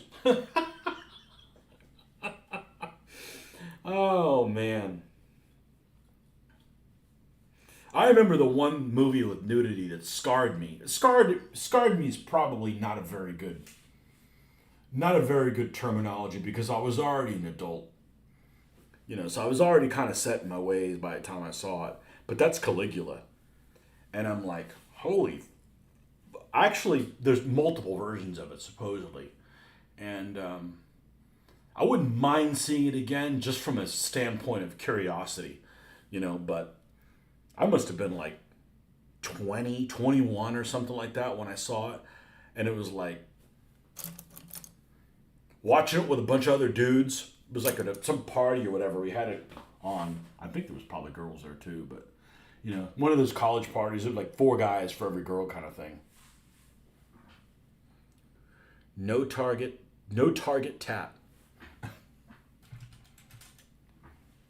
Yeah, I'm not a fan of tattoos. So you can get them if you want, but I'd have a trouble dating these days. Let's put it that way.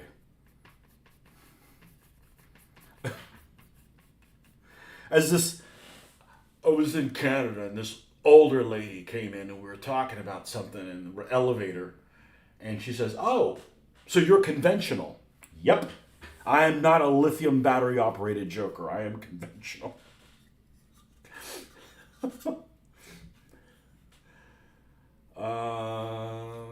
Yeah, let's just keep this red brick nonsense going. I may change my mind at some point and decide to put another color brick, but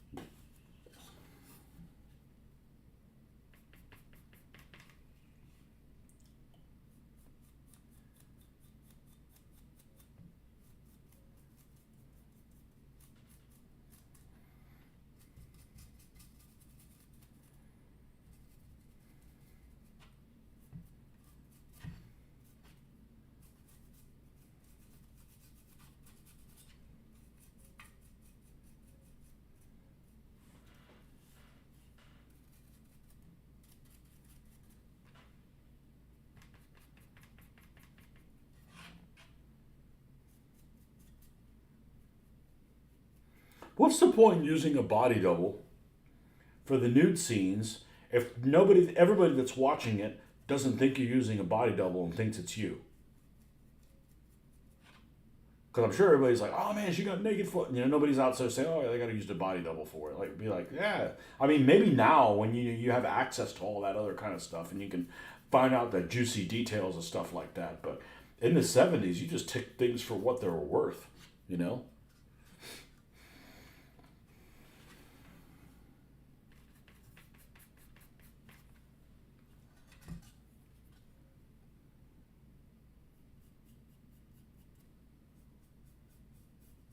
Isn't she like Swedish or something like that? So they don't have a problem showing boobs.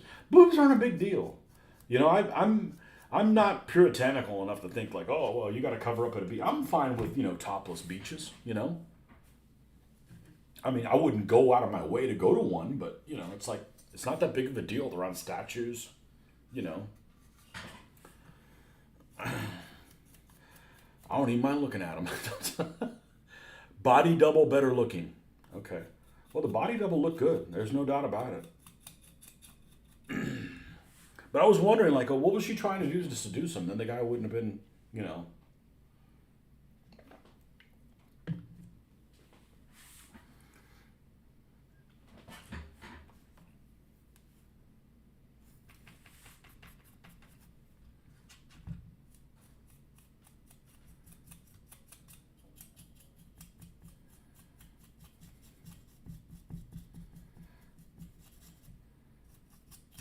Like I said, another movie didn't make me like Christopher Lee any more than Marty did. She was married to Peter Sellers at the time. That's right, she was married to him. Well, that was just, let's see, that would have been 1 year before The Man with the Golden Gun. Yeah, which I like Roger Moore a lot. And I like him as, he's my favorite Bond because I grew up with him. Oh, I know, I sacrilege. Look, everybody has a favorite one. When I grew up and it was on TV, it was always Roger Moore. But that's my least favorite Roger Moore movie because it's just, well, the midget doesn't help, okay? But there's just stupid stuff in it with, like, the Hall of Mirrors and.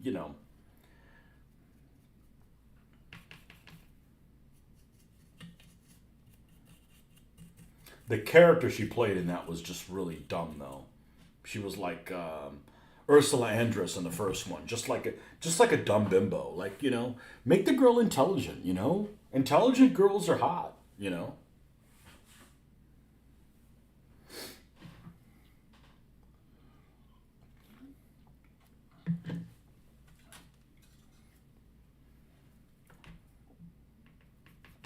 I was flipping through my phone the other day. I think it was yesterday, and I was sitting at the counter. And I looked at it, and there was something about Marilyn Monroe, and I'm like, I don't understand what the big deal is with Marilyn Monroe. Why? Like, she's just like a dumb bimbo. I mean, maybe she wasn't, but that's certainly the persona that she gave off. Like, that doesn't do anything for me. You know?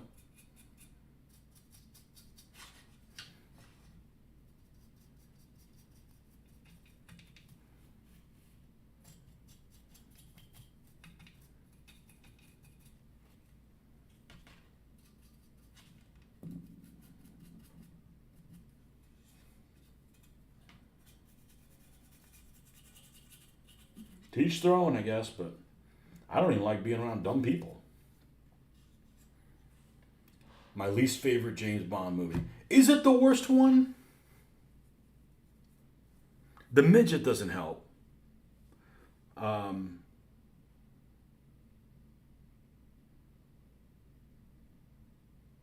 have I seen them all now? I haven't seen Quantum of Solace, and I haven't seen Goldeneye. And it's unlikely that I'll dislike those two more than any of the other ones that I've seen. Um, I think parts of the scene of and I haven't seen Never Say Never Again in a very long time, so I can't judge that one. We'll just throw that one out.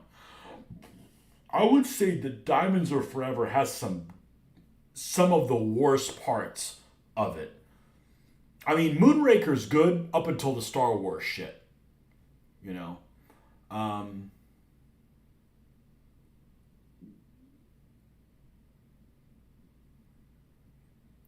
but the part of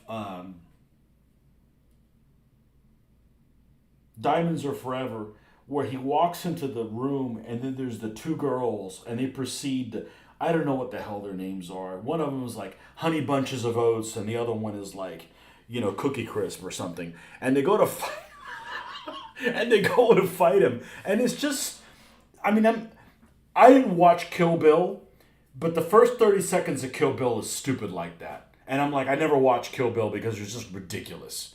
And I swear that now that I think about it, that's probably where they got the idea from it. But there's other parts of Diamonds Are Forever that I think are really funny. Even if they're, I don't, it doesn't have to be, it doesn't have to be, realistic. It just has to be, entertaining. Um,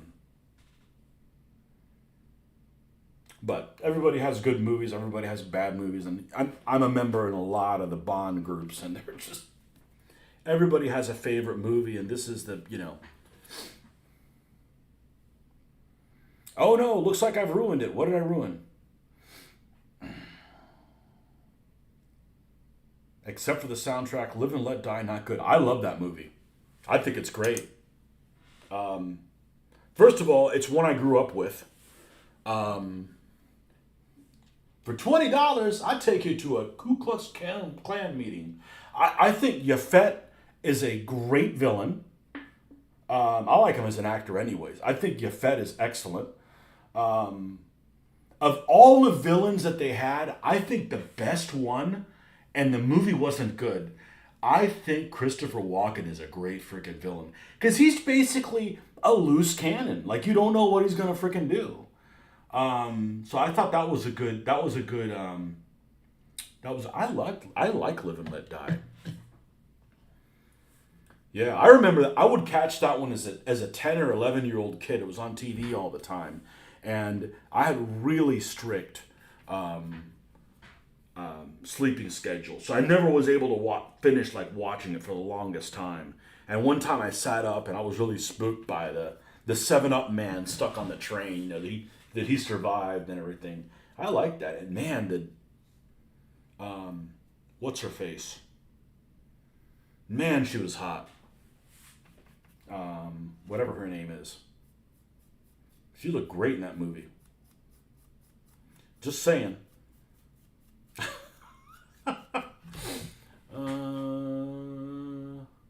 More cowbell. That's right. He's an actor that's actually really grown on me. The first time I encountered him, I'm like, who is this Yankee dickhead? Right? He can only do like one accent, but I've kind of grown to kind of like him. You know, same thing with who's the Basque guy, Hector Elizondo. I'm like, who is this New York asshole? And then after a while, you're like, all right, okay, I can deal with this guy. Um, yeah, I actually like Christopher Walken a lot. I mean, he marches to his own tune, but I guess that's okay.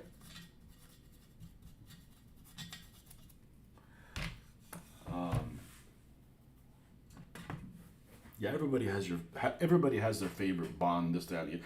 I like of Connery's ones. I think the best one's Thunderball. Um, I am not a Goldfinger fan. I'm not. I think it's a dumb plot. With that freaking hat tossing Korean dude is just dumb as shit. Um, if you just eliminated that would eliminate a big of the problem. But I'm like, just shoot the fucking guy. I mean, the tosser, the Korean tosser. We watched them in order about a couple of years ago. We're like, let's sit down and watch them in order, right? I've seen most of them. Let's just go in order. Every other weekend or whatever, my brother would come down, my mom and I would watch them. We'd sit around. So in the last couple of years, we watched them all in order. And I was surprised. I was surprised at which ones I liked, which ones I didn't, which ones were boring, which ones I thought I remember the first movie being worse than it was. The girl is annoying as shit. I think that Ursula Andress is just like provided nothing for that movie. But it was an okay movie. The second one I thought was going to be better. And even though it's got, whatchamacallit in him, Red Grant in it, I fell asleep. I think I fell asleep or whatever, in it. It was just way too slow. And then I woke up when they were fighting on the railroad car. Of course, that part's good. Robert Shaw. And Jane Seymour, that's who's hot. Yeah, I knew it was on the tip of my tongue there somewhere.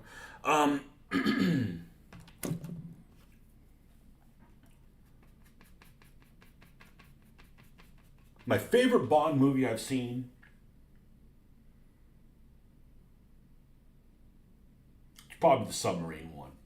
Spy Who Loved Me. That's probably my favorite one. Even though she's a terrible actress.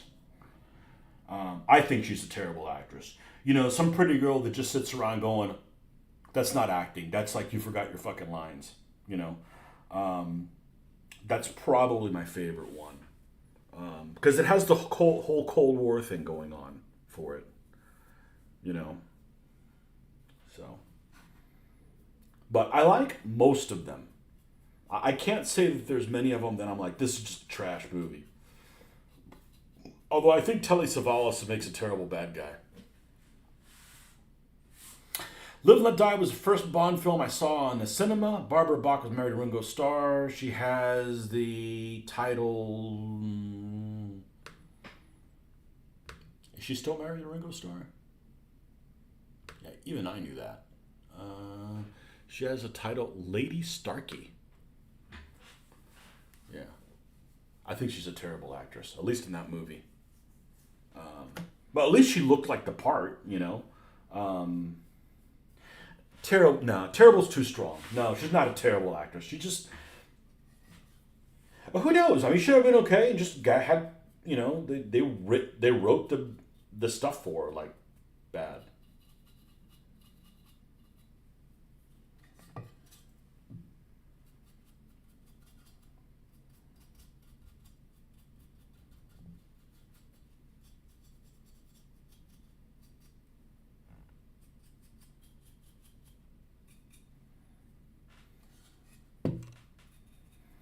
I know some of you guys that really grew up in an area where there was one person, there was one actor, and that was his role. I can see where it would be very difficult to accept somebody new. Like that first person's always going to be your guy, no matter what. I mean, that's what it is. I can see that. A lot of people that are fans of Van Halen would probably do the same thing. And those of us that kind of were in between, and we kind of, when we grew up, there was two options, and they were both happening at the same time. I don't know, maybe we're more accepting of other roles. But I think that whatchamacallit was terrible. The Australian guy. That movie's terrible, and it's a shame because I think that what's her name was a good fit for that. Can't think of her name. I can't think of people's name anymore. The Avengers. The Avengers lady that everybody likes. Who's the best character? She was the best character on Game of Thrones. I know what her name is. I just can't think of it right now. But I think the Australian guy was terrible. I mean, he had no gravitas. We're using big words. Well, if I'm going to use the word gravitas in a sentence, the next sentence needs to have hubris in it. I'll take talking in words we don't normally use for 1,000, please.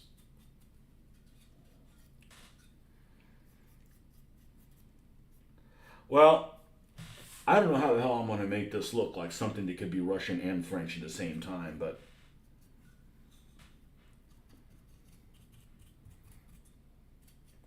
because this thing looks more Russian and this side looks Middle Eastern. And androgynous buildings.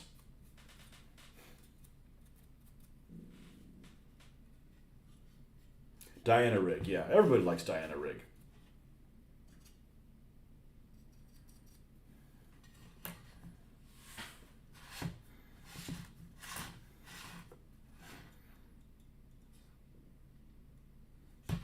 Okay.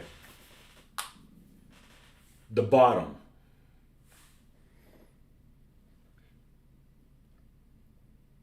It's black.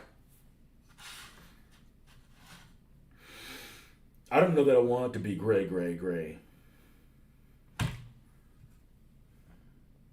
What if I use sandstone?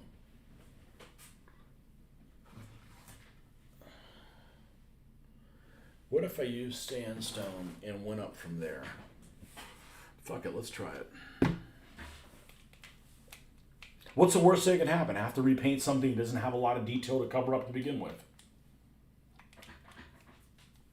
No big loss.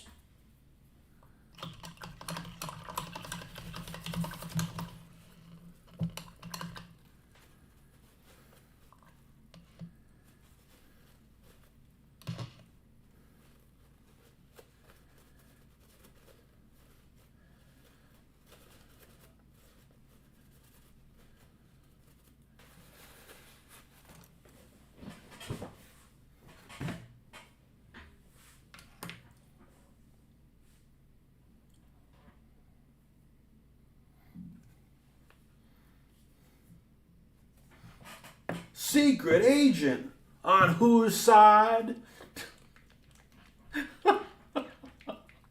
But in the second movie, he was terrible. His character sucked.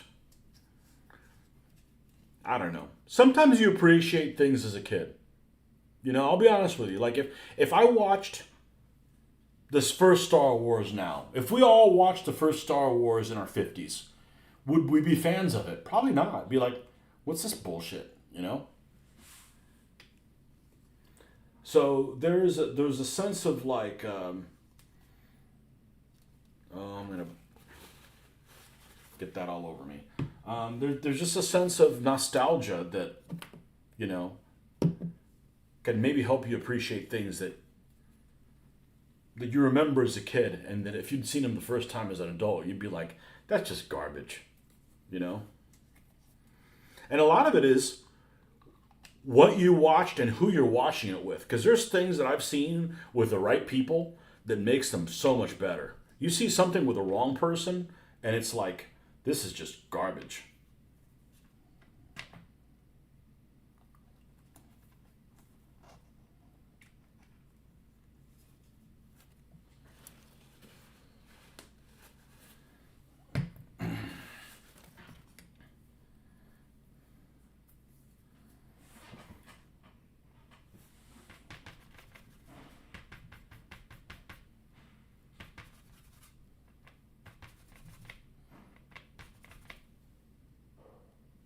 I think we have visitors.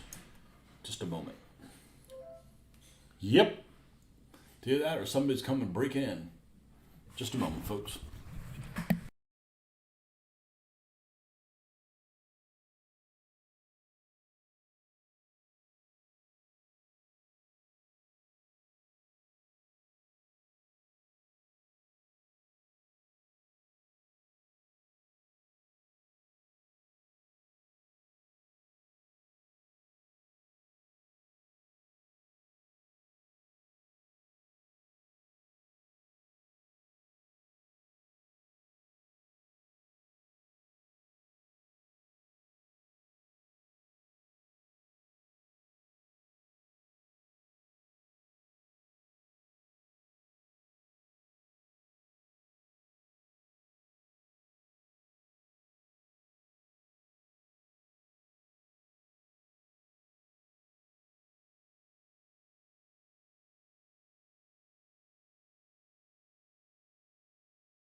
Okay, yeah, the girls are here, but let's see. I got probably 25 minutes in me.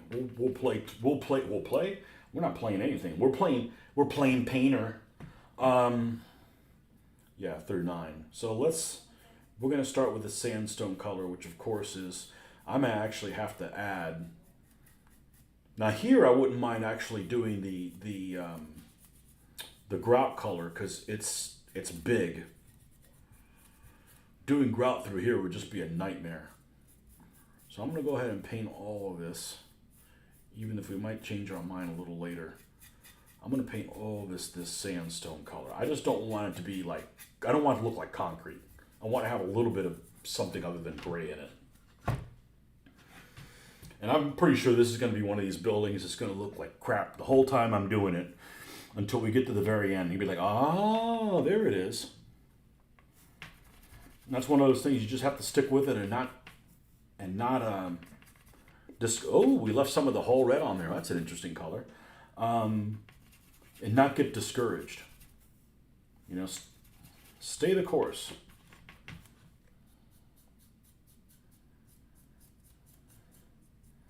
And this is the fourth building, so pretty sure that I'm going to be happy with the results if I just stay the course on here. And we got to paint the inside too, which is unfortunate. Not that it takes that long, but I really don't like doing things that don't matter. But then if you don't do them, you know, things that have just little significance, like cleaning the flash off things. I really dislike cleaning the flash off things. There was a post that someone did on one of my model groups, and they said, and it was, they started this discussion about, you know, like plastic models, and they were like, you know, some people were like, they like to build, but they didn't like to paint. And I'm like, I'd prefer to paint than build. Because one of the things I do really dislike is cleaning the flash off things. I just think that that's the responsibility of the freaking guys that have the mold. You know, why should I do your quality control work? That's your responsibility to, you know, I'm not cleaning up after your shit. You know, especially if you're like doing like a Panzer IV or something like that, that's got 32 road wheels that are all two part. That's a lot of cleaning and grinding and shit like that, you know. That's just, you know, and I just feel like that's stuff that anybody can do. Anybody can clean the flash off stuff, and if they had clean molds, it wouldn't even need a flash to being cleaned off. Like, use me for things that are more, you know, that I could put my own spin on them more. Okay, so this is going to be, we're going to do a different color for that. We're going to do a different color.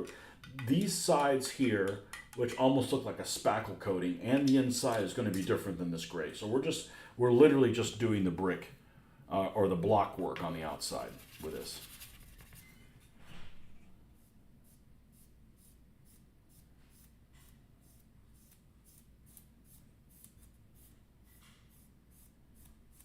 And whoever made the molds on these things, he put a lot of effort in like putting little bullet holes and things on there. None of that's really that necessary, and they really went above and beyond doing all that kind of stuff. Was trying to figure out which building you were painting by the photos on the Hovels website. It's like having to remove supports from 3D printed models from some suppliers. Yeah, it is. Some guys just are really, really bad about it.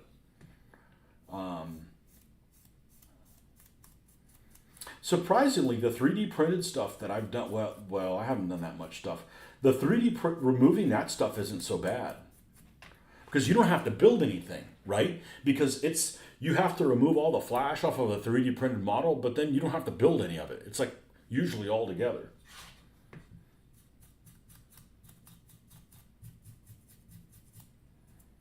The Russian one, this one that I have is a company called PST. This thing was a mess. Let me pull it up. Is it this one? It's the JSU. Okay? Now let me start off by saying this has great detail and you can make any of these hatches open. Okay? But this vehicle had all kinds of... The model itself is really crisp. But there was all kinds of things on here like these drums, all the handles, all these handles that you needed to attach on here, the tools, all had major amount of flash and didn't have any location marks on the vehicle. So it was kind of like, all right, you know, I only had to do one of these, but it's not a bad model, but it's almost like the main body is one thing and then all the accoutrement you put on there is something else, because the main body fit together really well. The separate link track worked fine.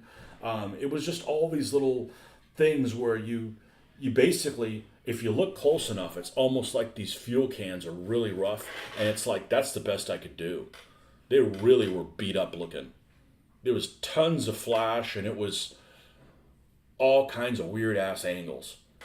But it's not a bad model, but it had that. You know, and then you got stuff like these Pegasus models. These Pegasus models actually go together almost without glue. However, they are super brittle, and and the plastic's almost transparent. You can see light through it. So I'm like, man, I got to be really careful with this thing. There's going to be, that's going to fall apart on me. So yeah, when you're younger and you build your first Tamiya kit, it really spoils you. There's only one Tamiya, and yeah, they're not perfect, but they're, as far as I'm concerned, they are the classic. They're the example to live up to because their instructions are clear. They got punch marks for everything. They got some humor in the instructions. They got these cute cartoon characters and stuff on there. As a 19-year-old, you appreciate the Tamiya kit. But they don't do 1/72nd scale, so, well, they do aircraft, but, they don't do anything that I build now, so the hell with them. But they're still the gold standard.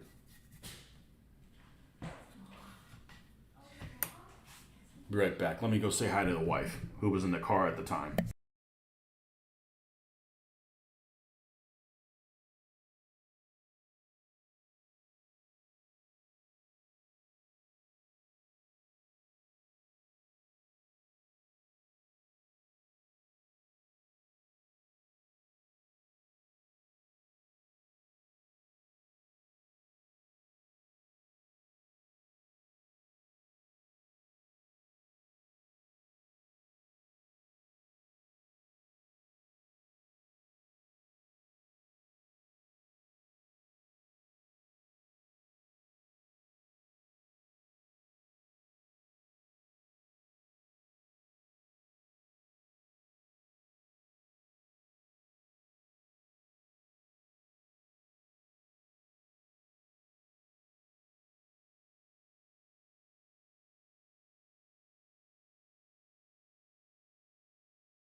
Hitting the bed.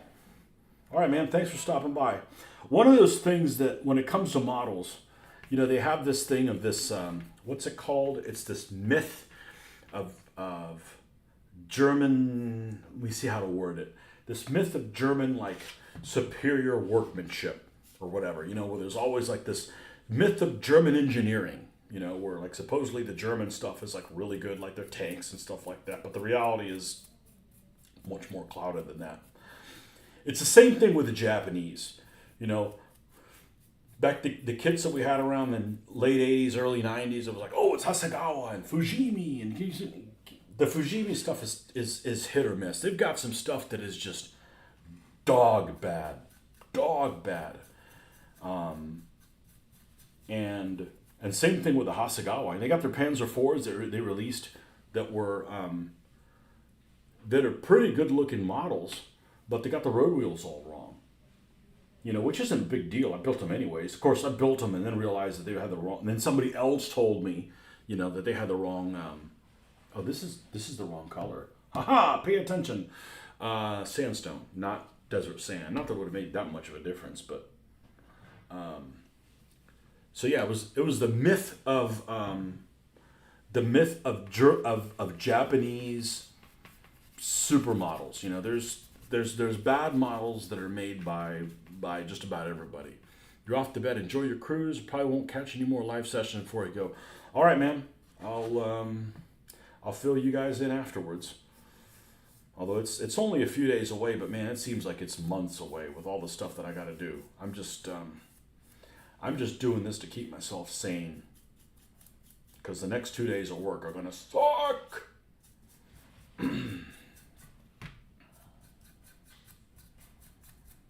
Now we've got 3 buildings done, so 3 or 4, 3 buildings done so far. We've got this one and another 2. Not counting the 2 row houses. That's probably where I'm going to stop, and then we're going to switch to trees. That's probably what we're going to do.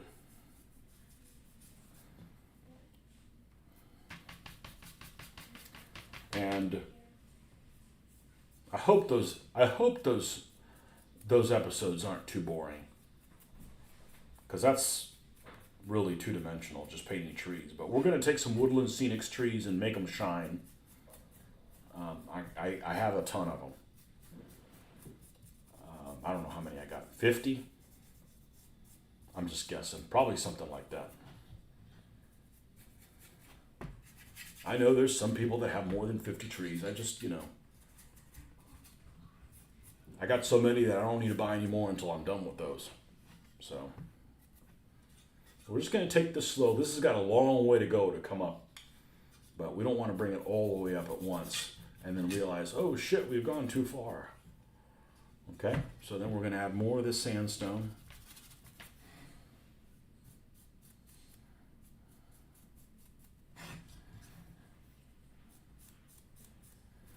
And hell, this may be something where I need to do a wash on it to make it look where I want it to, so it doesn't look too chalky, but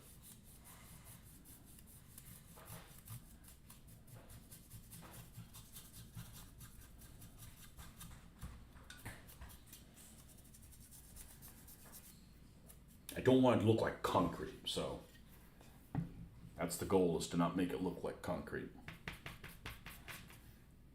Because it would look a heck of a lot more porous than this if it was concrete.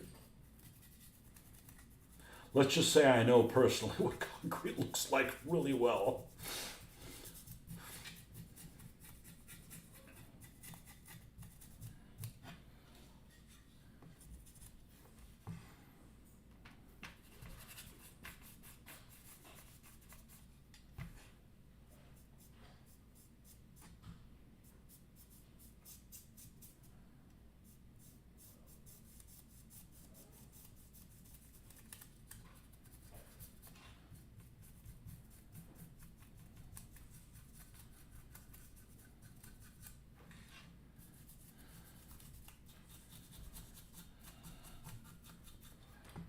But I appreciate you guys coming on here and brightening my evening. That you guys really helped. It only takes a couple of you guys to get the back and forth going, and we can accomplish our goals. So it's greatly appreciated.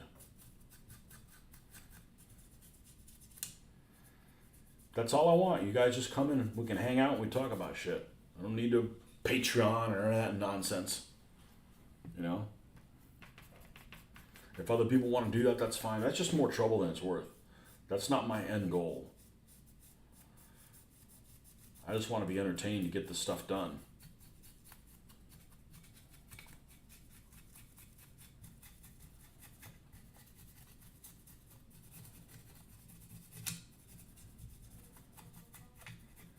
Yeah, we can talk about a cruise when I get back. It's pretty hard to not enjoy a cruise. If you're not enjoying a cruise, you're doing something wrong. You're doing a few things wrong. Like, you got the wrong attitude to begin with. I don't even know how many this is. 15th one? 13th? It's more than a dozen, something like that. We got a new cruise line we're trying out, so we'll see how that goes. I'm optimistic. And we're going with other people that have been on cruises before, so not their first rodeo either.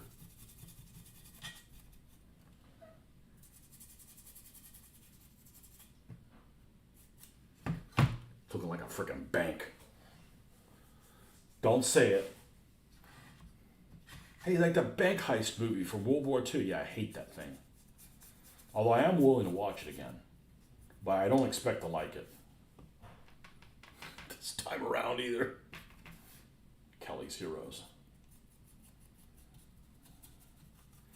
I wonder how many World War II vets saw Kelly's Heroes and just wanted to throw up.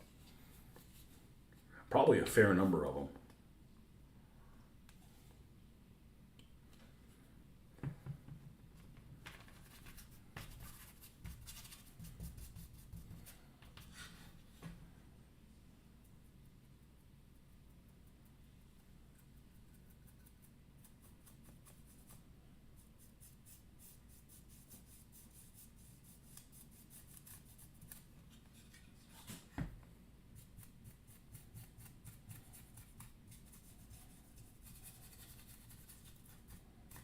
No, we're almost done here. So when we're done with, we'll do one more coat, and then we'll shut down for the night, and we'll be back. I don't know that we'll be back on tomorrow. We definitely won't be back on Friday, or for certain.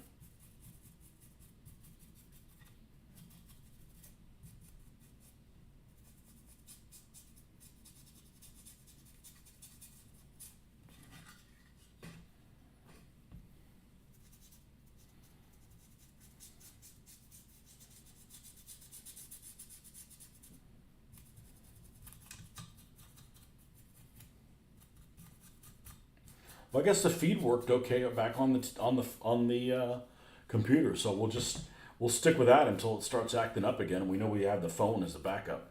Just when you do the phone, we're maxed out at 720p, so it can't get better resolution than that. And it doesn't allow me to take pictures of this up close and then show you guys. So I really like having the phone as a sidekick to this because it just gives me a lot more flexibility.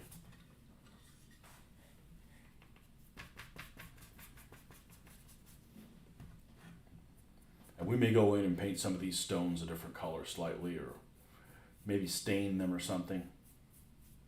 I don't know yet. We're just kind of winging it. We don't need to do an absurd amount of planning. Like I said, sometimes you could just back yourself into a corner where you don't get anything. You get analysis paralysis, so you don't do anything. Sometimes you just got to start slinging paint and paint your way out.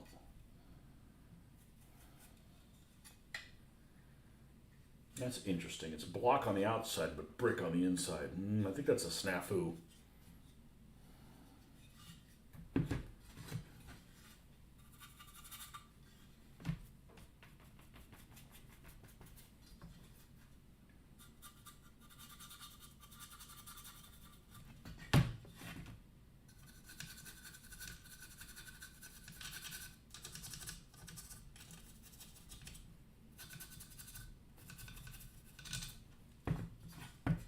And some people might just do this and just leave this alone, but we can do better. So if you can do better, then do better. Don't be a Picasso. Don't just throw things together and go, there's your painting. I could paint better, but I choose not to. Don't be a shit-ass Picasso.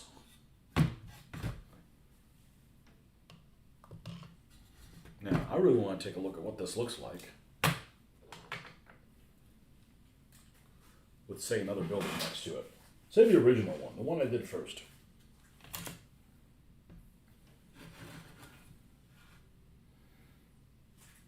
There's something about it that just looks Middle Eastern. Now, I gotta remember that this treatment that this brick has is a lot more lighter. This one up here will have the same thing. So, it looks very dissimilar right now, but this brick actually look okay next to that.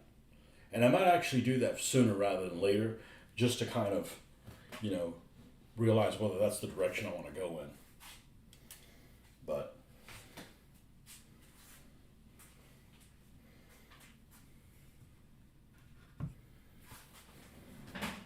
looks pretty good. But that's where we're going to stop for the night. I appreciate